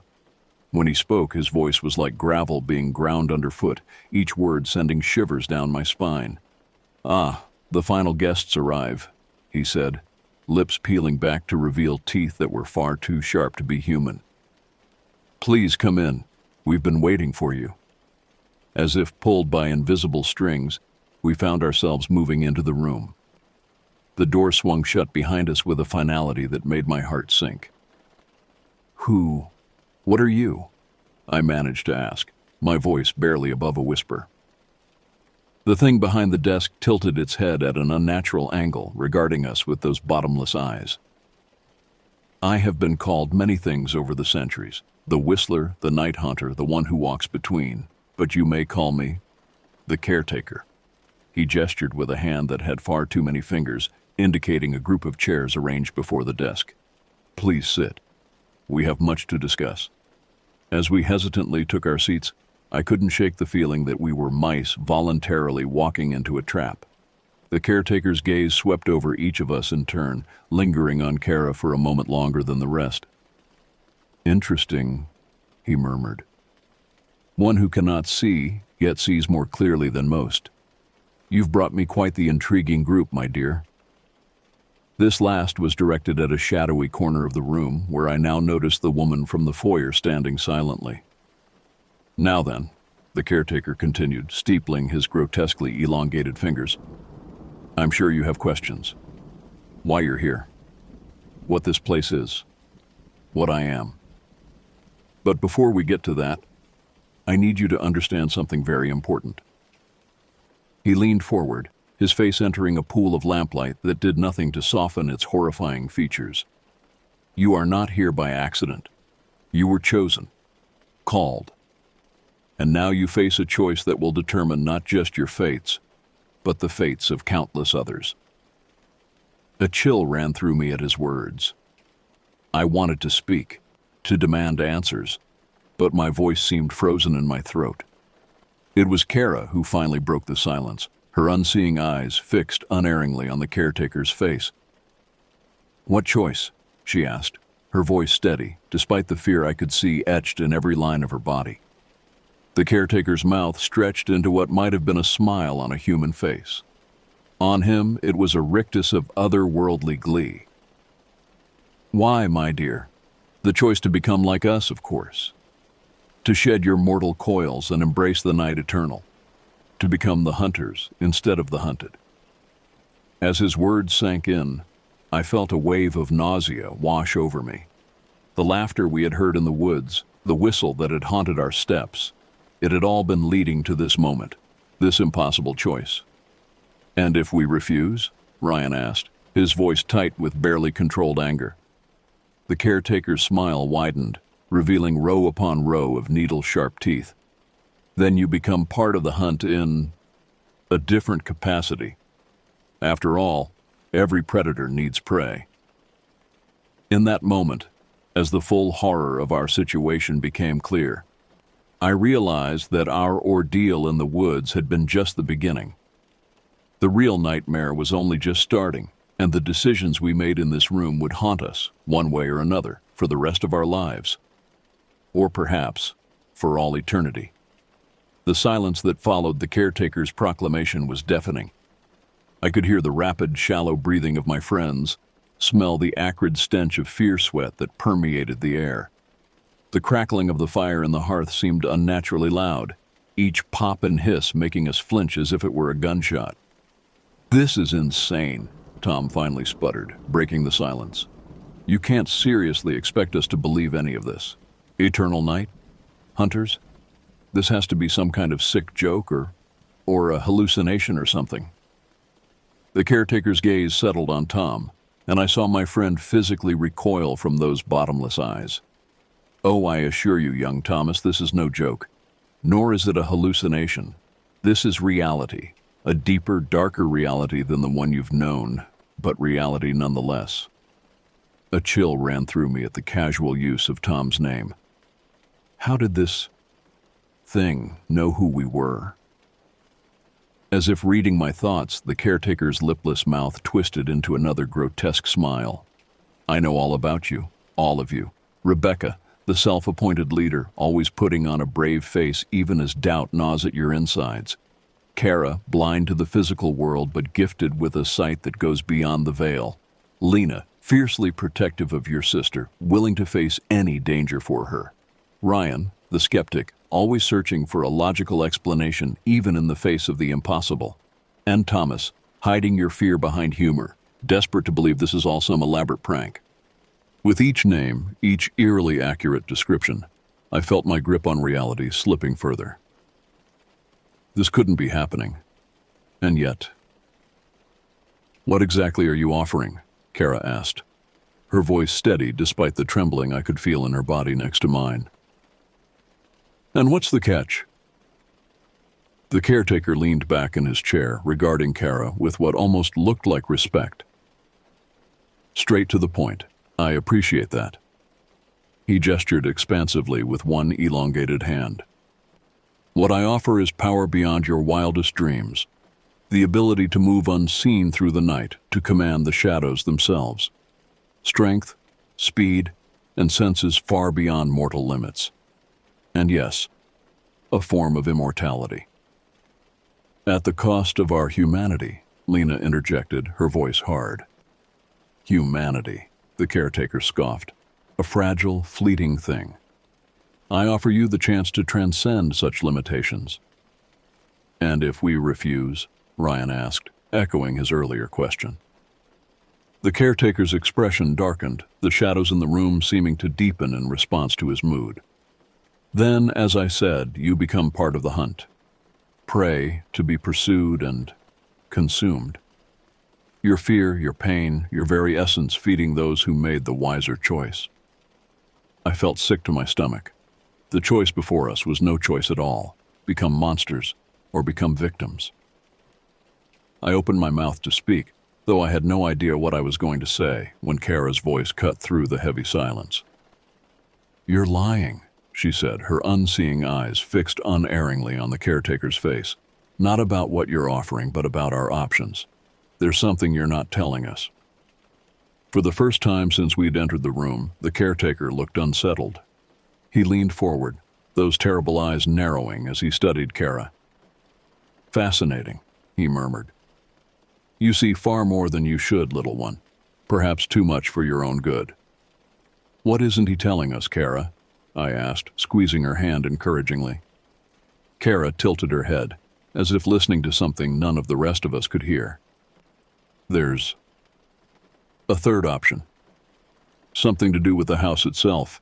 It's hungry somehow, but not like him. It's waiting." The caretaker hissed, a sound like steam escaping a valve.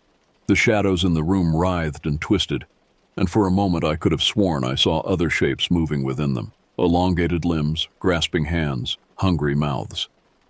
"Clever girl," he snarled, all pretense of civility gone. "Too clever by half. Yes, there is another option, one that neither you nor I would survive." "What is it?" Lena demanded, her arm protectively around her sister's shoulders. "Tell us." The caretaker rose from his chair, unfolding to a height that should have been impossible in the confines of the room. Yet somehow the ceiling seemed to stretch to accommodate him, the walls bowing outward as reality itself warped around his presence. "This house," he said, his voice resonating with otherworldly power, "is more than just a building. It is a nexus, a meeting point between worlds. It hungers for souls, for memories, for the very essence of those who enter it. And it has been waiting for centuries for the right souls to come along." He turned his terrible gaze on each of us in turn. "You 5. You have the potential to feed it in a way no others have. Your bonds of friendship, your fears, your hopes and dreams, they are a feast it has long awaited. If you were to offer yourselves willingly to the house, it would consume us all, myself included, and seal the breach between worlds." "And what would happen to us?" I asked, my voice barely above a whisper. The caretaker's face twisted into an expression that might have been regret on a human visage. "You would cease to exist as you are now. Your essences would become one with the house, your memories and experiences feeding it for eternity. But in doing so, you would prevent countless others from facing the choice you now face. You would end the hunt, once and for all." The weight of his words settled over us like a shroud. The choice before us was impossible. Become monsters, become victims, or sacrifice ourselves to an eldritch abomination disguised as a house. And yet a choice had to be made.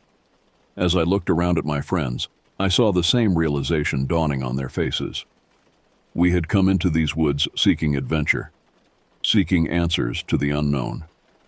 Now we faced a decision that would not only determine our fates, but potentially the fates of countless others. The caretaker watched us with those bottomless eyes, the shadows writhing around him in anticipation. And in the silence of that impossible room, with the weight of worlds pressing down upon us, we knew that whatever we decided, our lives and deaths, would have meaning far beyond anything we could have imagined. The choice was ours. And as the house creaked and groaned around us, as if impatiently awaiting our decision, I knew that the time had come to make it. The weight of the choice before us was suffocating. I looked at each of my friends in turn, seeing the fear, confusion, and dawning resolve in their eyes. We had entered these woods as carefree adventurers, seeking a thrill and perhaps a brush with the unknown. Now we stood on the precipice of a decision that would change not just our lives, but potentially the fabric of reality itself. "We need to discuss this," I said, my voice sounding strange and distant to my own ears. "Alone." The caretaker's lipless mouth twisted into what might have been a smirk on a human face. "By all means," he said, gesturing towards a door that I could have sworn wasn't there a moment ago. "Take all the time you need, but remember, the night grows old, and with it, your window of choice narrows." We didn't need to be told twice. As one, We rose and moved towards the door, half expecting it to vanish or transform into something monstrous. But it opened easily at my touch, revealing a small, dimly lit sitting room beyond. As soon as we were all inside, the door swung shut behind us with a soft click. The sounds from the study, the crackling fire, the caretaker's rasping breath were instantly muffled, as if we had stepped into a different world entirely. For a long moment, we simply stood there, each lost in our own thoughts. It was Kara who finally broke the silence. "We can't accept his offer," she said, her unseeing eyes somehow managing to meet each of ours in turn. "Becoming whatever he is, it would mean losing everything that makes us human." Tom nodded vigorously. "Agreed. I'd rather die as myself than live forever as some kind of monster." "But if we refuse," Lena said softly, "we become prey, and not just us, but who knows how many others after us. Can we condemn innocent people to that fate?" Ryan, who had been uncharacteristically quiet, finally spoke up. "What about the third option? Sacrificing ourselves to the house?" A heavy silence fell over the room as we contemplated that possibility. It was horrifying to consider. The annihilation of our very selves, our essences scattered and absorbed into the fabric of this eldritch dwelling. And yet, "It would end the cycle," I said slowly, the words feeling like lead on my tongue. "No more hunts. No more innocent people being forced into impossible choices." "But at what cost?" Tom argued, his voice rising with a note of hysteria. "Our lives, our souls, everything we are or ever could be?" Kara reached out, finding Tom's hand and squeezing it gently. "Sometimes," she said softly, "the greatest acts of heroism are the ones no one ever knows about." I felt a chill run down my spine at her words. She was right, of course. If we chose to sacrifice ourselves to the house, there would be no glory, no recognition. We would simply cease to be. Our families would never know what happened to us. We would become another tragic statistic, 5 young people who went into the woods and never came out. But we would save others from facing this nightmare. We would close whatever breach in reality had allowed entities like the caretaker to prey on our world. "It's not just about us anymore," Lena said, voicing what we were all thinking. "We have a responsibility now. Knowledge we can't unknow." Ryan nodded slowly.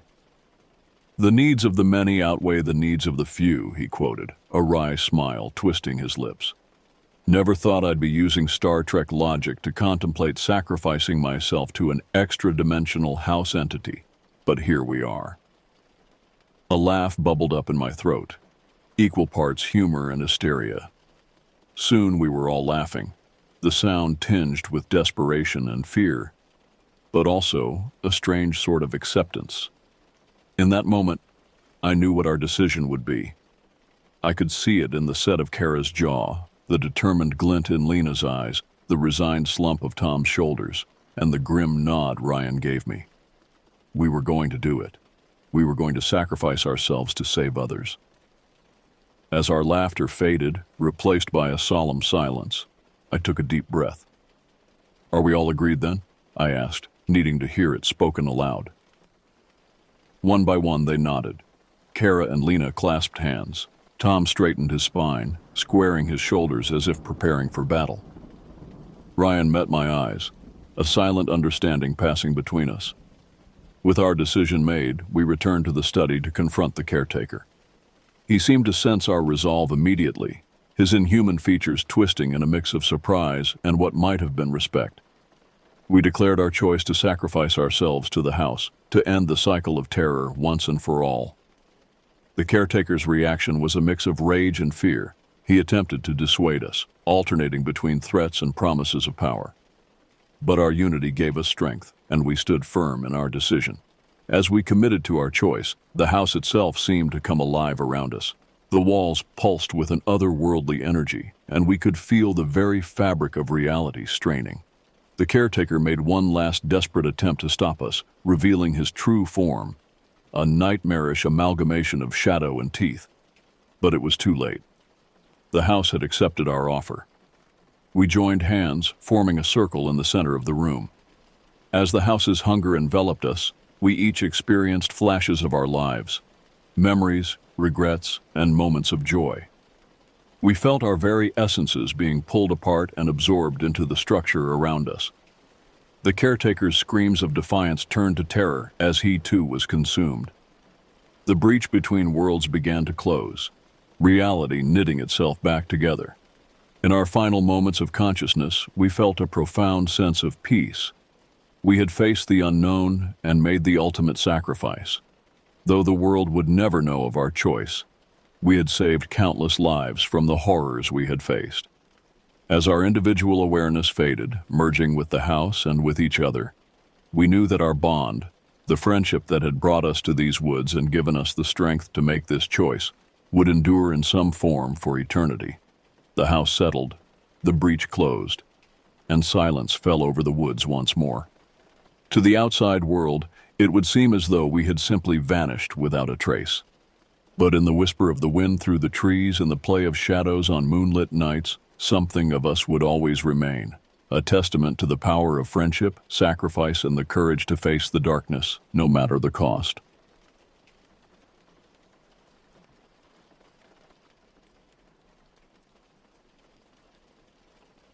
My name is Brady, and I'm about to tell you about the night that changed everything.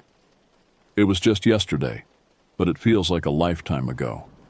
My hands are shaking as I type this, and every shadow in my room seems to hide unspeakable horrors.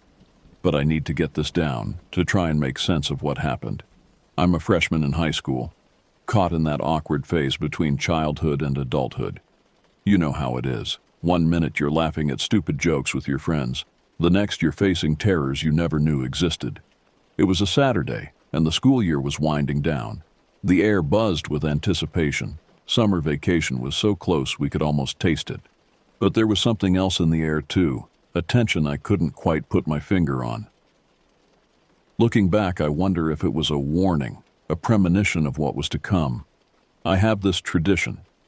Every year, as school's ending, I invite my best friend Gavin over for a sleepover. It's our thing, a night to forget about exams and parents and all the pressures of being teenagers. We stay up late, gorge ourselves on junk food, and go for walks in my neighborhood when the world is quiet and it feels like we're the only ones alive. Gavin and I have been inseparable since 5th grade. We're into the same stuff: urban exploration, conspiracy theories, pushing boundaries. He gets me in a way no one else does. Or at least, I thought he did. After last night, I'm not sure I know anything anymore.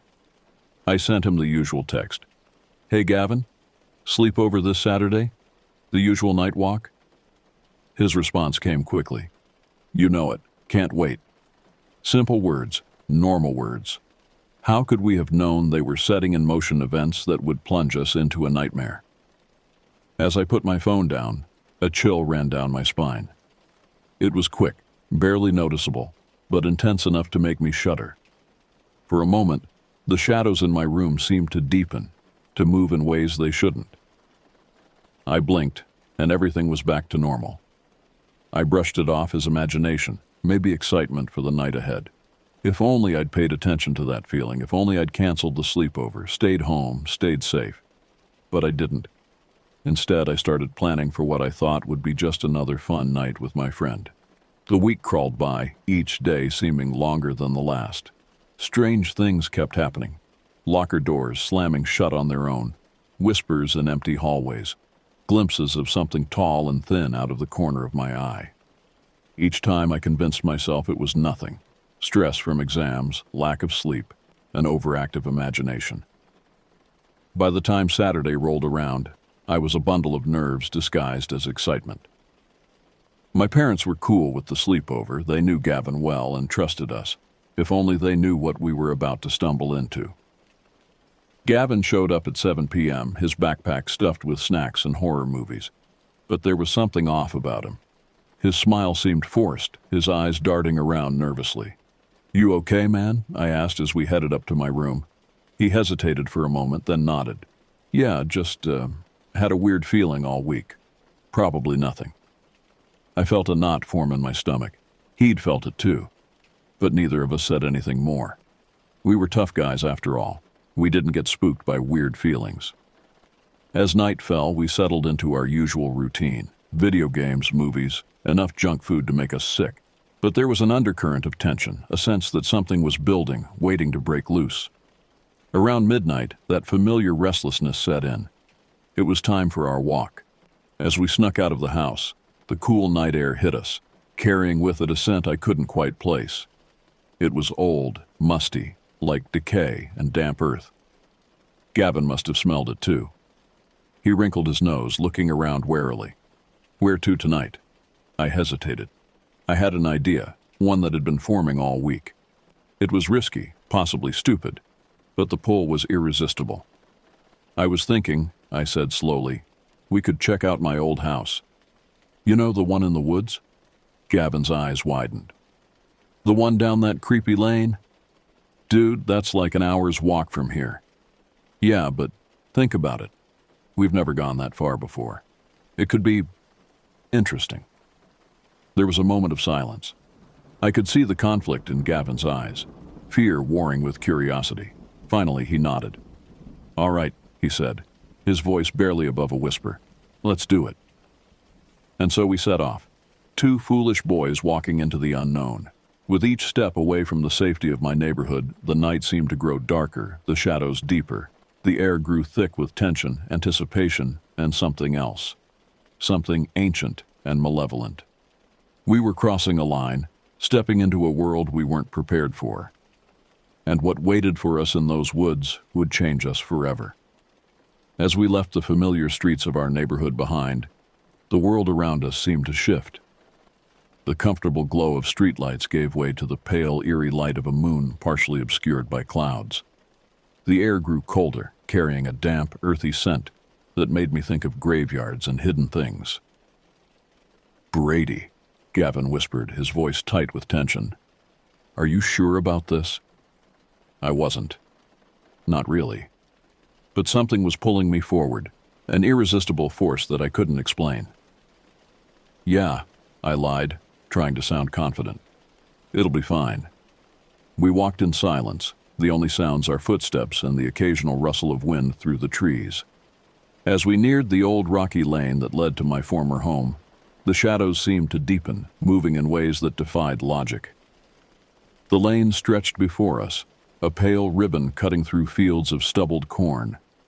In the daylight it would have been mundane, even boring. But now, under the watchful eye of the moon, it felt like a threshold to another world. Our pace slowed as we stepped onto the gravel.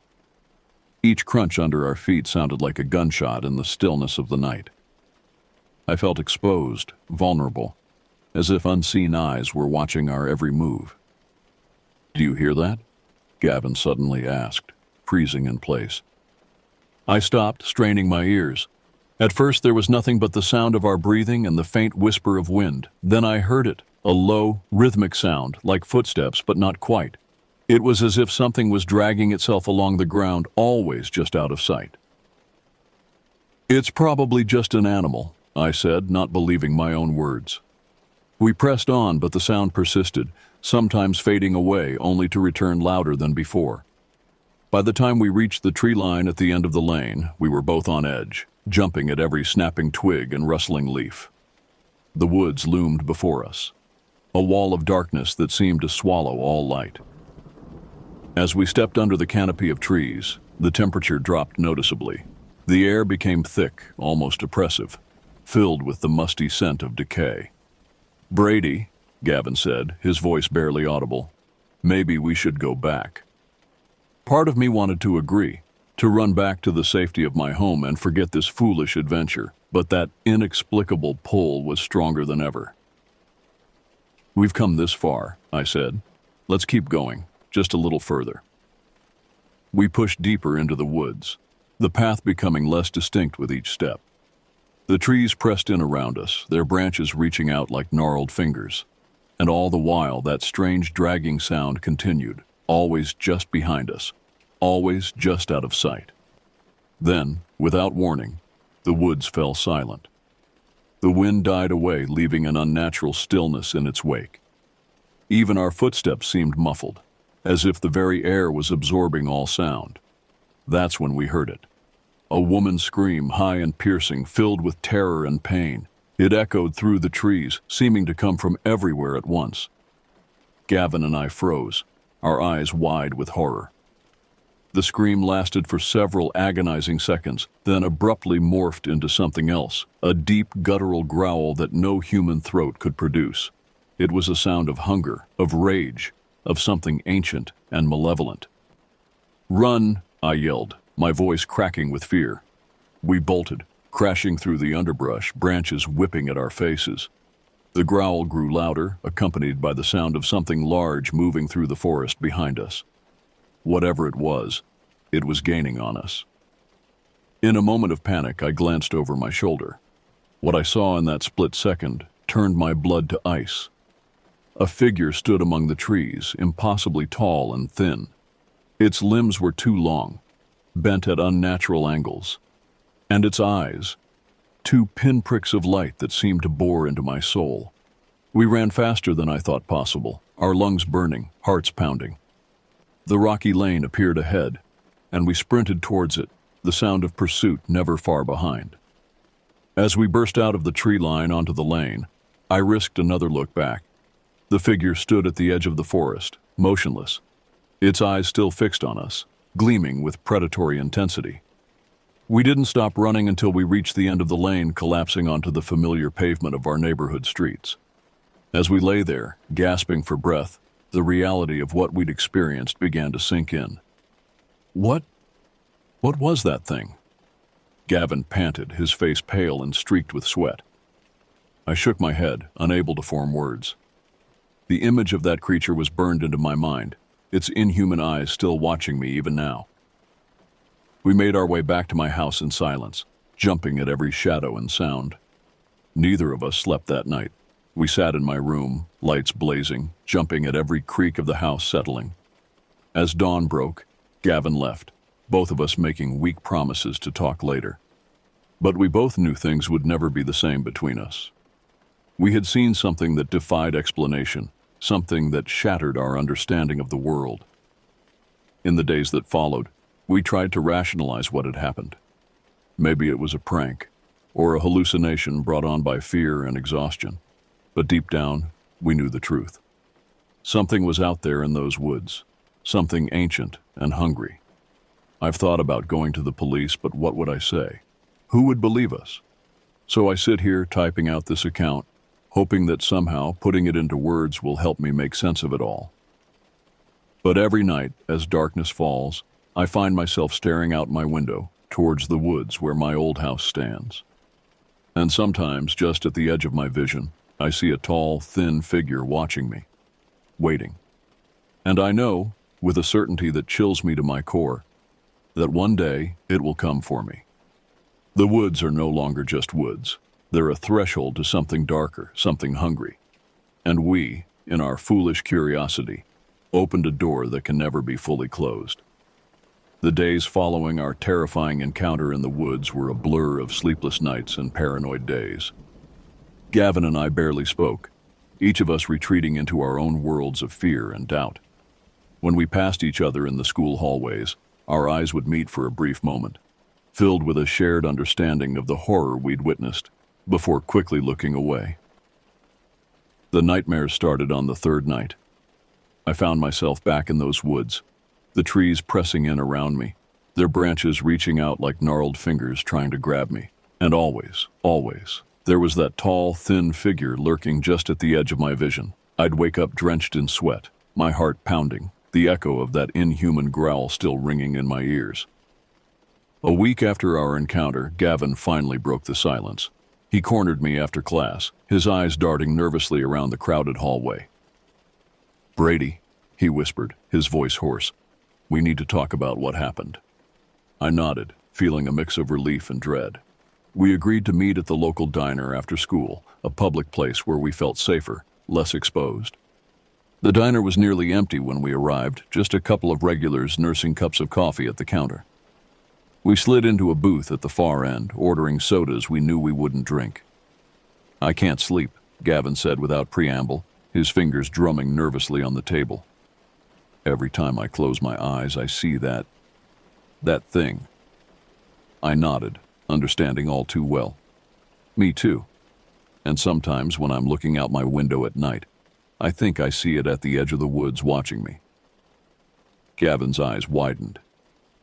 "You've seen it again? Do you think it followed us?"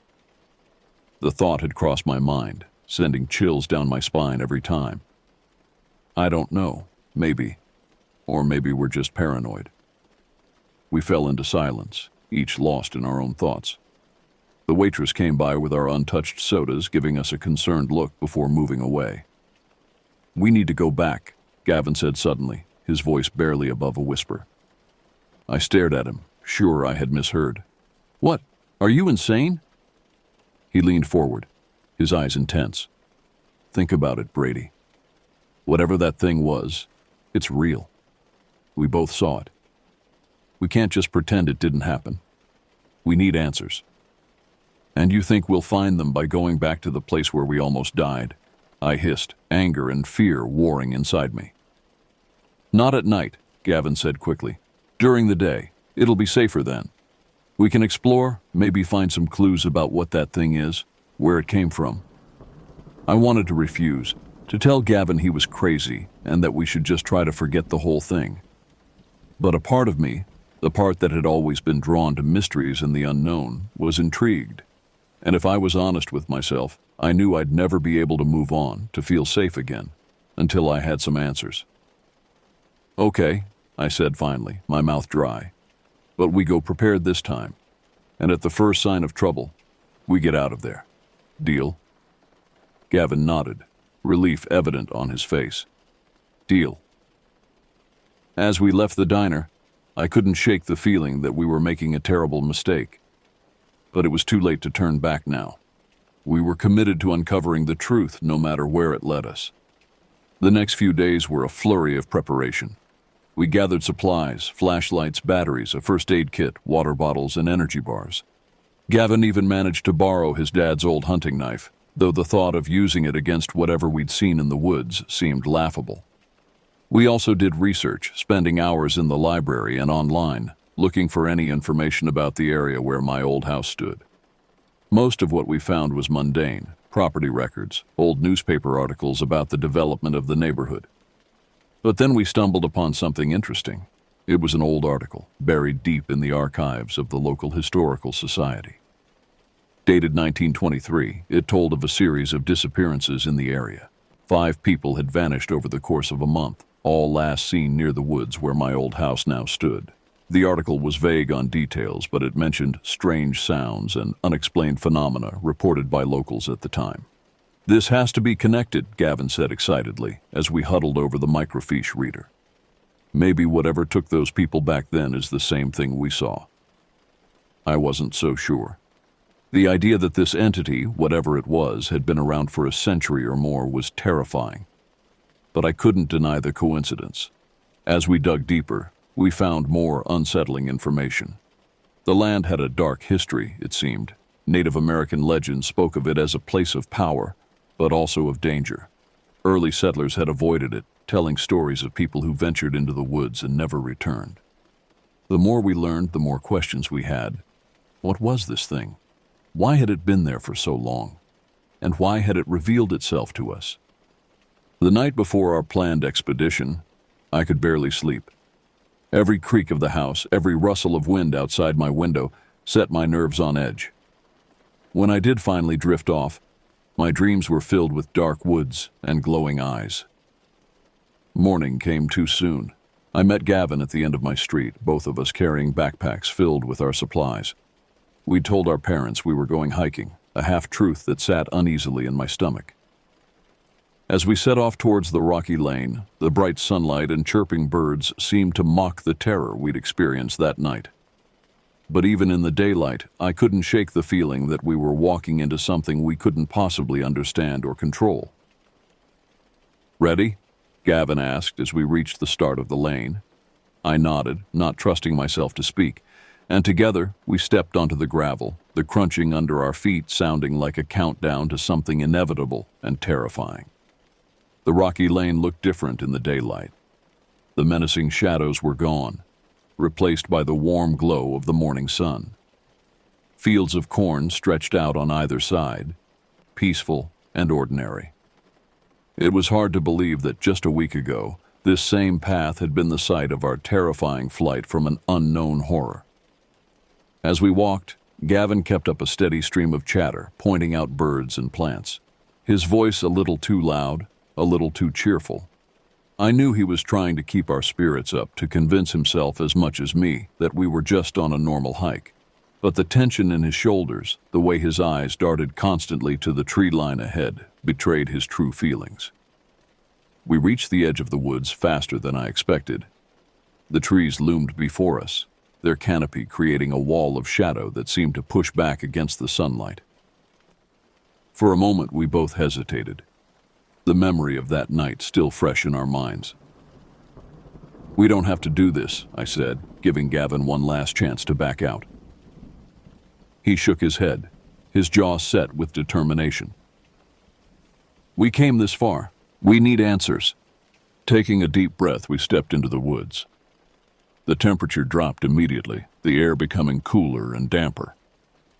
The sounds of the outside world, the rustling corn, the distant hum of traffic, faded away, replaced by the soft crunch of leaves under our feet and the occasional call of a bird high in the trees. We moved slowly, our eyes scanning the forest floor for any sign of, well, we weren't sure what. Footprints, claw marks, some tangible evidence of the creature we'd seen? "Look," Gavin said suddenly, pointing to a nearby tree. I moved closer, my heart racing. There, about 7 feet up the trunk, were 3 deep gouges in the bark. They were long, easily the length of my forearm, and looked fresh. "Could be a bear," I said, not believing it for a second. Gavin shook his head. "Bears don't climb this high, and look at the spacing. Whatever made these has fingers, long ones." A chill ran down my spine as I remembered the impossibly long limbs of the figure we'd seen that night. We pressed on, now hyper-aware of our surroundings, jumping at every snapping twig and rustle of leaves. As we delved deeper into the woods, the trees seemed to press in closer, their branches intertwining overhead to block out more and more of the sky. The air grew thick and heavy, filled with the musty scent of decay. And always, there was the feeling of being watched. We'd been walking for about an hour when we stumbled upon the clearing. It was a perfect circle, maybe 30 feet across, completely devoid of trees or undergrowth. The ground was bare earth, hard-packed as if by countless feet. "This isn't natural," Gavin whispered, his voice tight with tension. I nodded, unable to speak. There was something wrong about this place, something that made my skin crawl and my heart race. As we stood at the edge of the clearing, I noticed something glinting in the center. Against my better judgment, I stepped forward, drawn by curiosity. As I got closer, I realized it was a small metal object half buried in the dirt. I crouched down, brushing away the soil to reveal an old locket. The moment my fingers touched the cool metal, a wave of dizziness washed over me. The world seemed to tilt and spin, and for a brief, terrifying moment, I wasn't in the clearing anymore. I was somewhere dark and cold, surrounded by the sound of dripping water and the faint echo of inhuman growls. "Brady!" Gavin's voice snapped me back to reality. He was shaking my shoulder, his face pale with concern. "Are you okay? You zoned out for a second there." I nodded, my mouth dry. "Yeah, I'm fine. Just got a little lightheaded." I showed him the locket, careful not to touch it directly again. It was old, tarnished silver, with an intricate design etched on its surface. When we pried it open, we found a faded photograph inside, a young woman with sad eyes, her clothes suggesting the picture was taken in the early 1900s. "Do you think she was one of the people who disappeared?" Gavin asked, his voice hushed. Before I could answer, a twig snapped somewhere in the woods behind us. We both whirled around, hearts pounding. For a moment, everything was still. Then from the depths of the forest came a low, rumbling growl, the same sound we'd heard that night. "Run!" I yelled, shoving the locket into my pocket. We bolted, crashing through the underbrush, all thoughts of stealth forgotten. The growl came again, louder this time, accompanied by the sound of something large moving through the forest behind us. We ran blindly, branches whipping at our faces, roots threatening to trip us with every step. I could hear Gavin's ragged breathing beside me, punctuated by quiet whimpers of fear. Just when I thought my lungs would burst, we burst out of the tree line onto the rocky lane. We didn't stop running until we reached the end, collapsing onto the familiar pavement of our neighborhood streets. As we lay there gasping for breath, I pulled the locket from my pocket. In the bright sunlight, it looked ordinary, almost innocuous, but I knew it was anything but. Whatever was in those woods, whatever had been there for nearly a century, was connected to this small piece of silver. And now, for better or worse, we were connected to it too. The days that followed our daylight expedition were a whirlwind of research and increasingly bizarre occurrences. The locket became our focus, a tangible link to the mystery that had consumed our lives. We started by trying to identify the woman in the photograph. Hours were spent poring over old yearbooks and newspaper archives at the local library. Finally, after what felt like endless dead ends, we found a match. Her name was Eleanor Prescott, and she had been one of the 5 people who disappeared in 1923. The newspaper article we found described her as a vivacious young woman with a bright future ahead of her. She had last been seen walking near the woods on a sunny afternoon in June. No trace of her was ever found. But knowing her name only deepened the mystery. Why had her locket been in that clearing? And why, after nearly a century, did it still feel charged with some inexplicable energy? Strange things began to happen as we delved deeper into the mystery. Objects in my room would move when I wasn't looking. I'd wake up in the middle of the night to find my window open, even though I was sure I'd closed it before going to bed. And always, there was the feeling of being watched. Gavin was experiencing similar phenomena. He told me about hearing whispers in empty rooms, seeing shadowy figures out of the corner of his eye.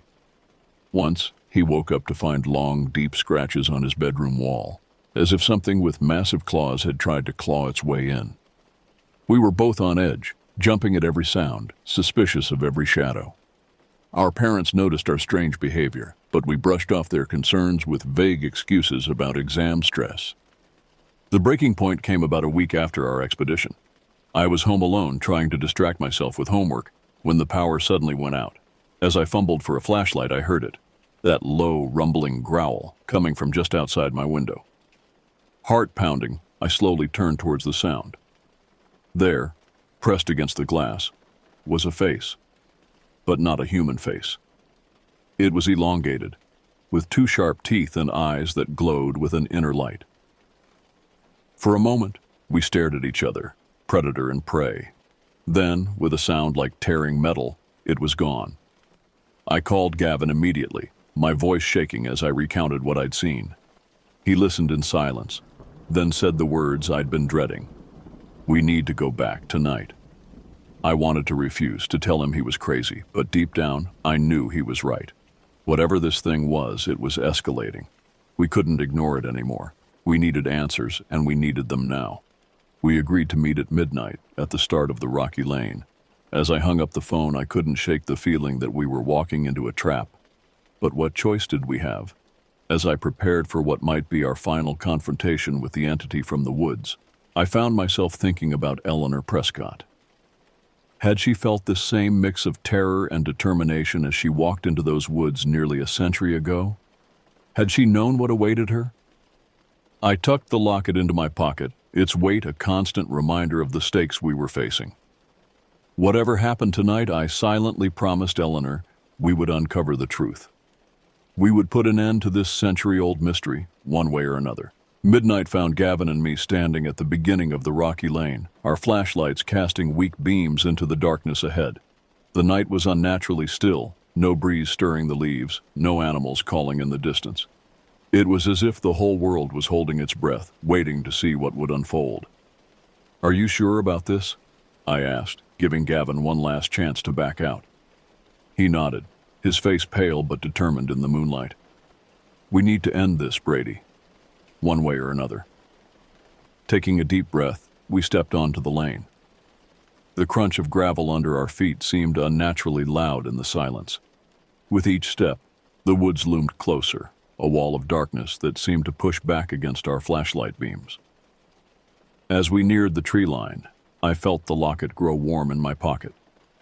I pulled it out, gasping as I saw it was glowing faintly, pulsing like a heartbeat. Gavin stared at it, his eyes wide. "It's never done that before," he whispered. Before I could respond, a low growl emanated from the woods. It was the same sound we'd heard before, but closer now, more hungry. We both froze, our flashlights darting from tree to tree, trying to catch a glimpse of the creature. "We should go back," I said, my voice shaking, but even as the words left my mouth, I knew it was too late. We were committed now.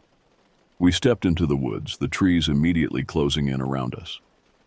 The air grew thick and heavy, filled with the musty scent of decay. Our flashlights seemed to grow dimmer with each step, as if the darkness was actively fighting against them. We'd been walking for what felt like hours, but was probably only minutes, when we stumbled into the clearing we had discovered during our daytime expedition. It looked different at night, more sinister. The bare earth seemed to absorb our flashlight beams, and the trees surrounding it loomed like silent sentinels. As we stepped into the clearing, the locket in my pocket grew almost painfully hot. I pulled it out, gasping as it burst open of its own accord. The photograph inside was glowing, Eleanor Prescott's eyes seeming to stare right at us. Suddenly, the air in the center of the clearing began to shimmer, like heat waves rising from hot pavement. A figure began to materialize, tall, impossibly thin, with limbs that bent at unnatural angles. It was the creature we had seen that first night, but now we could see it clearly. Its skin was pale and translucent, stretched tight over an skeleton-like frame. Its face was elongated, with sunken cheeks, and a mouth full of needle-sharp teeth. But it was the eyes that held me transfixed, glowing with an inner light, filled with an intelligence that was decidedly inhuman. For a moment, everything was still. Then the creature spoke, its voice a raspy whisper that seemed to come from everywhere at once. "You've come back," it said, its mouth not moving. "After all these years, you've finally come back?" Gavin and I exchanged confused glances. "What do you mean?" I asked, surprised I could even form words. The creature's head tilted to one side, an eerily human gesture. "You carry her with you," it said, its glowing eyes fixed on the locket in my hand. "The one who got away, the one who promised to return."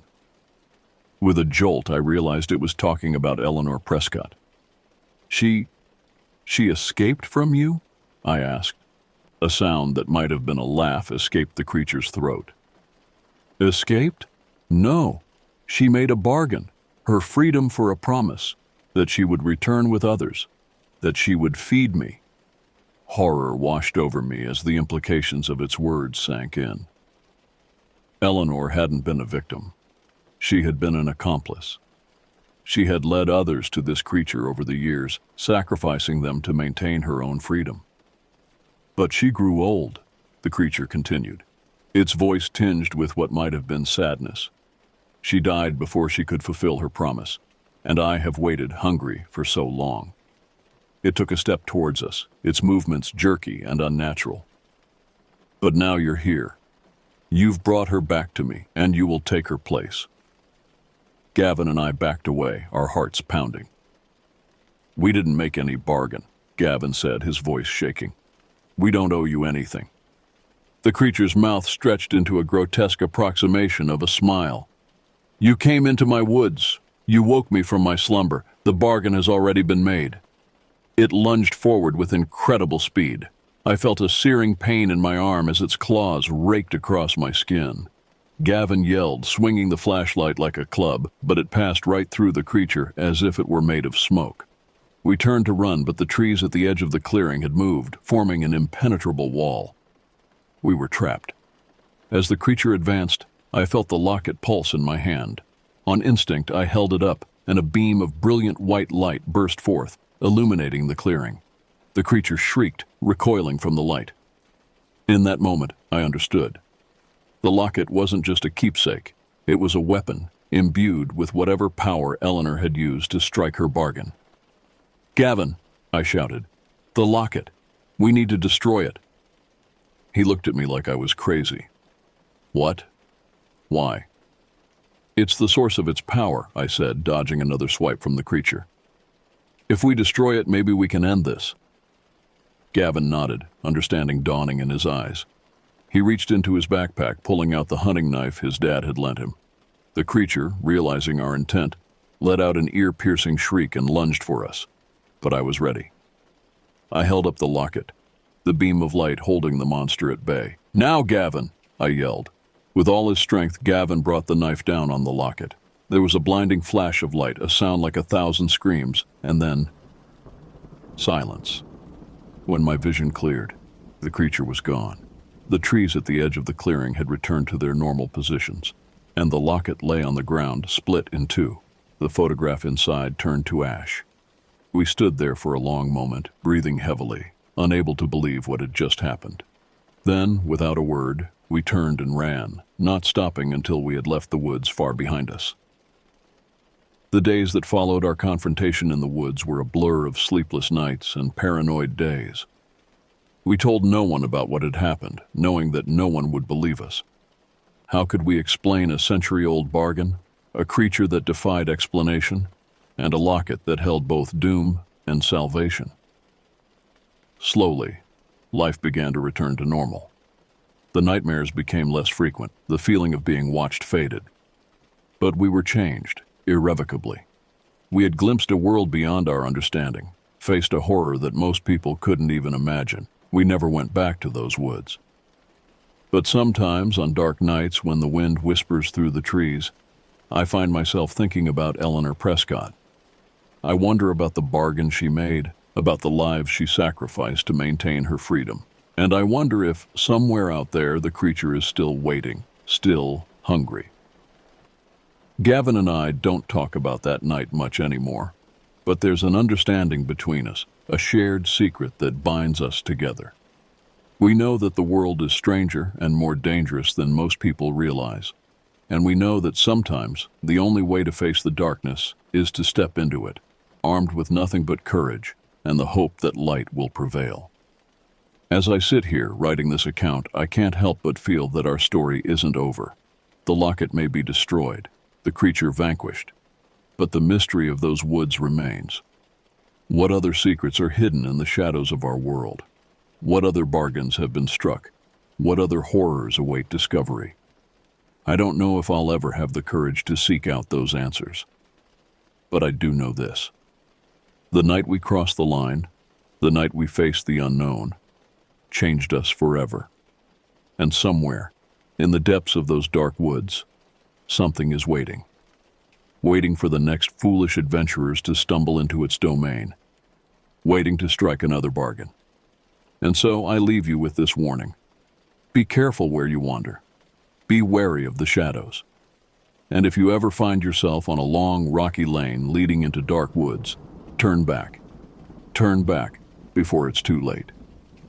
Because some mysteries are better left unsolved, some lines better left uncrossed. The end.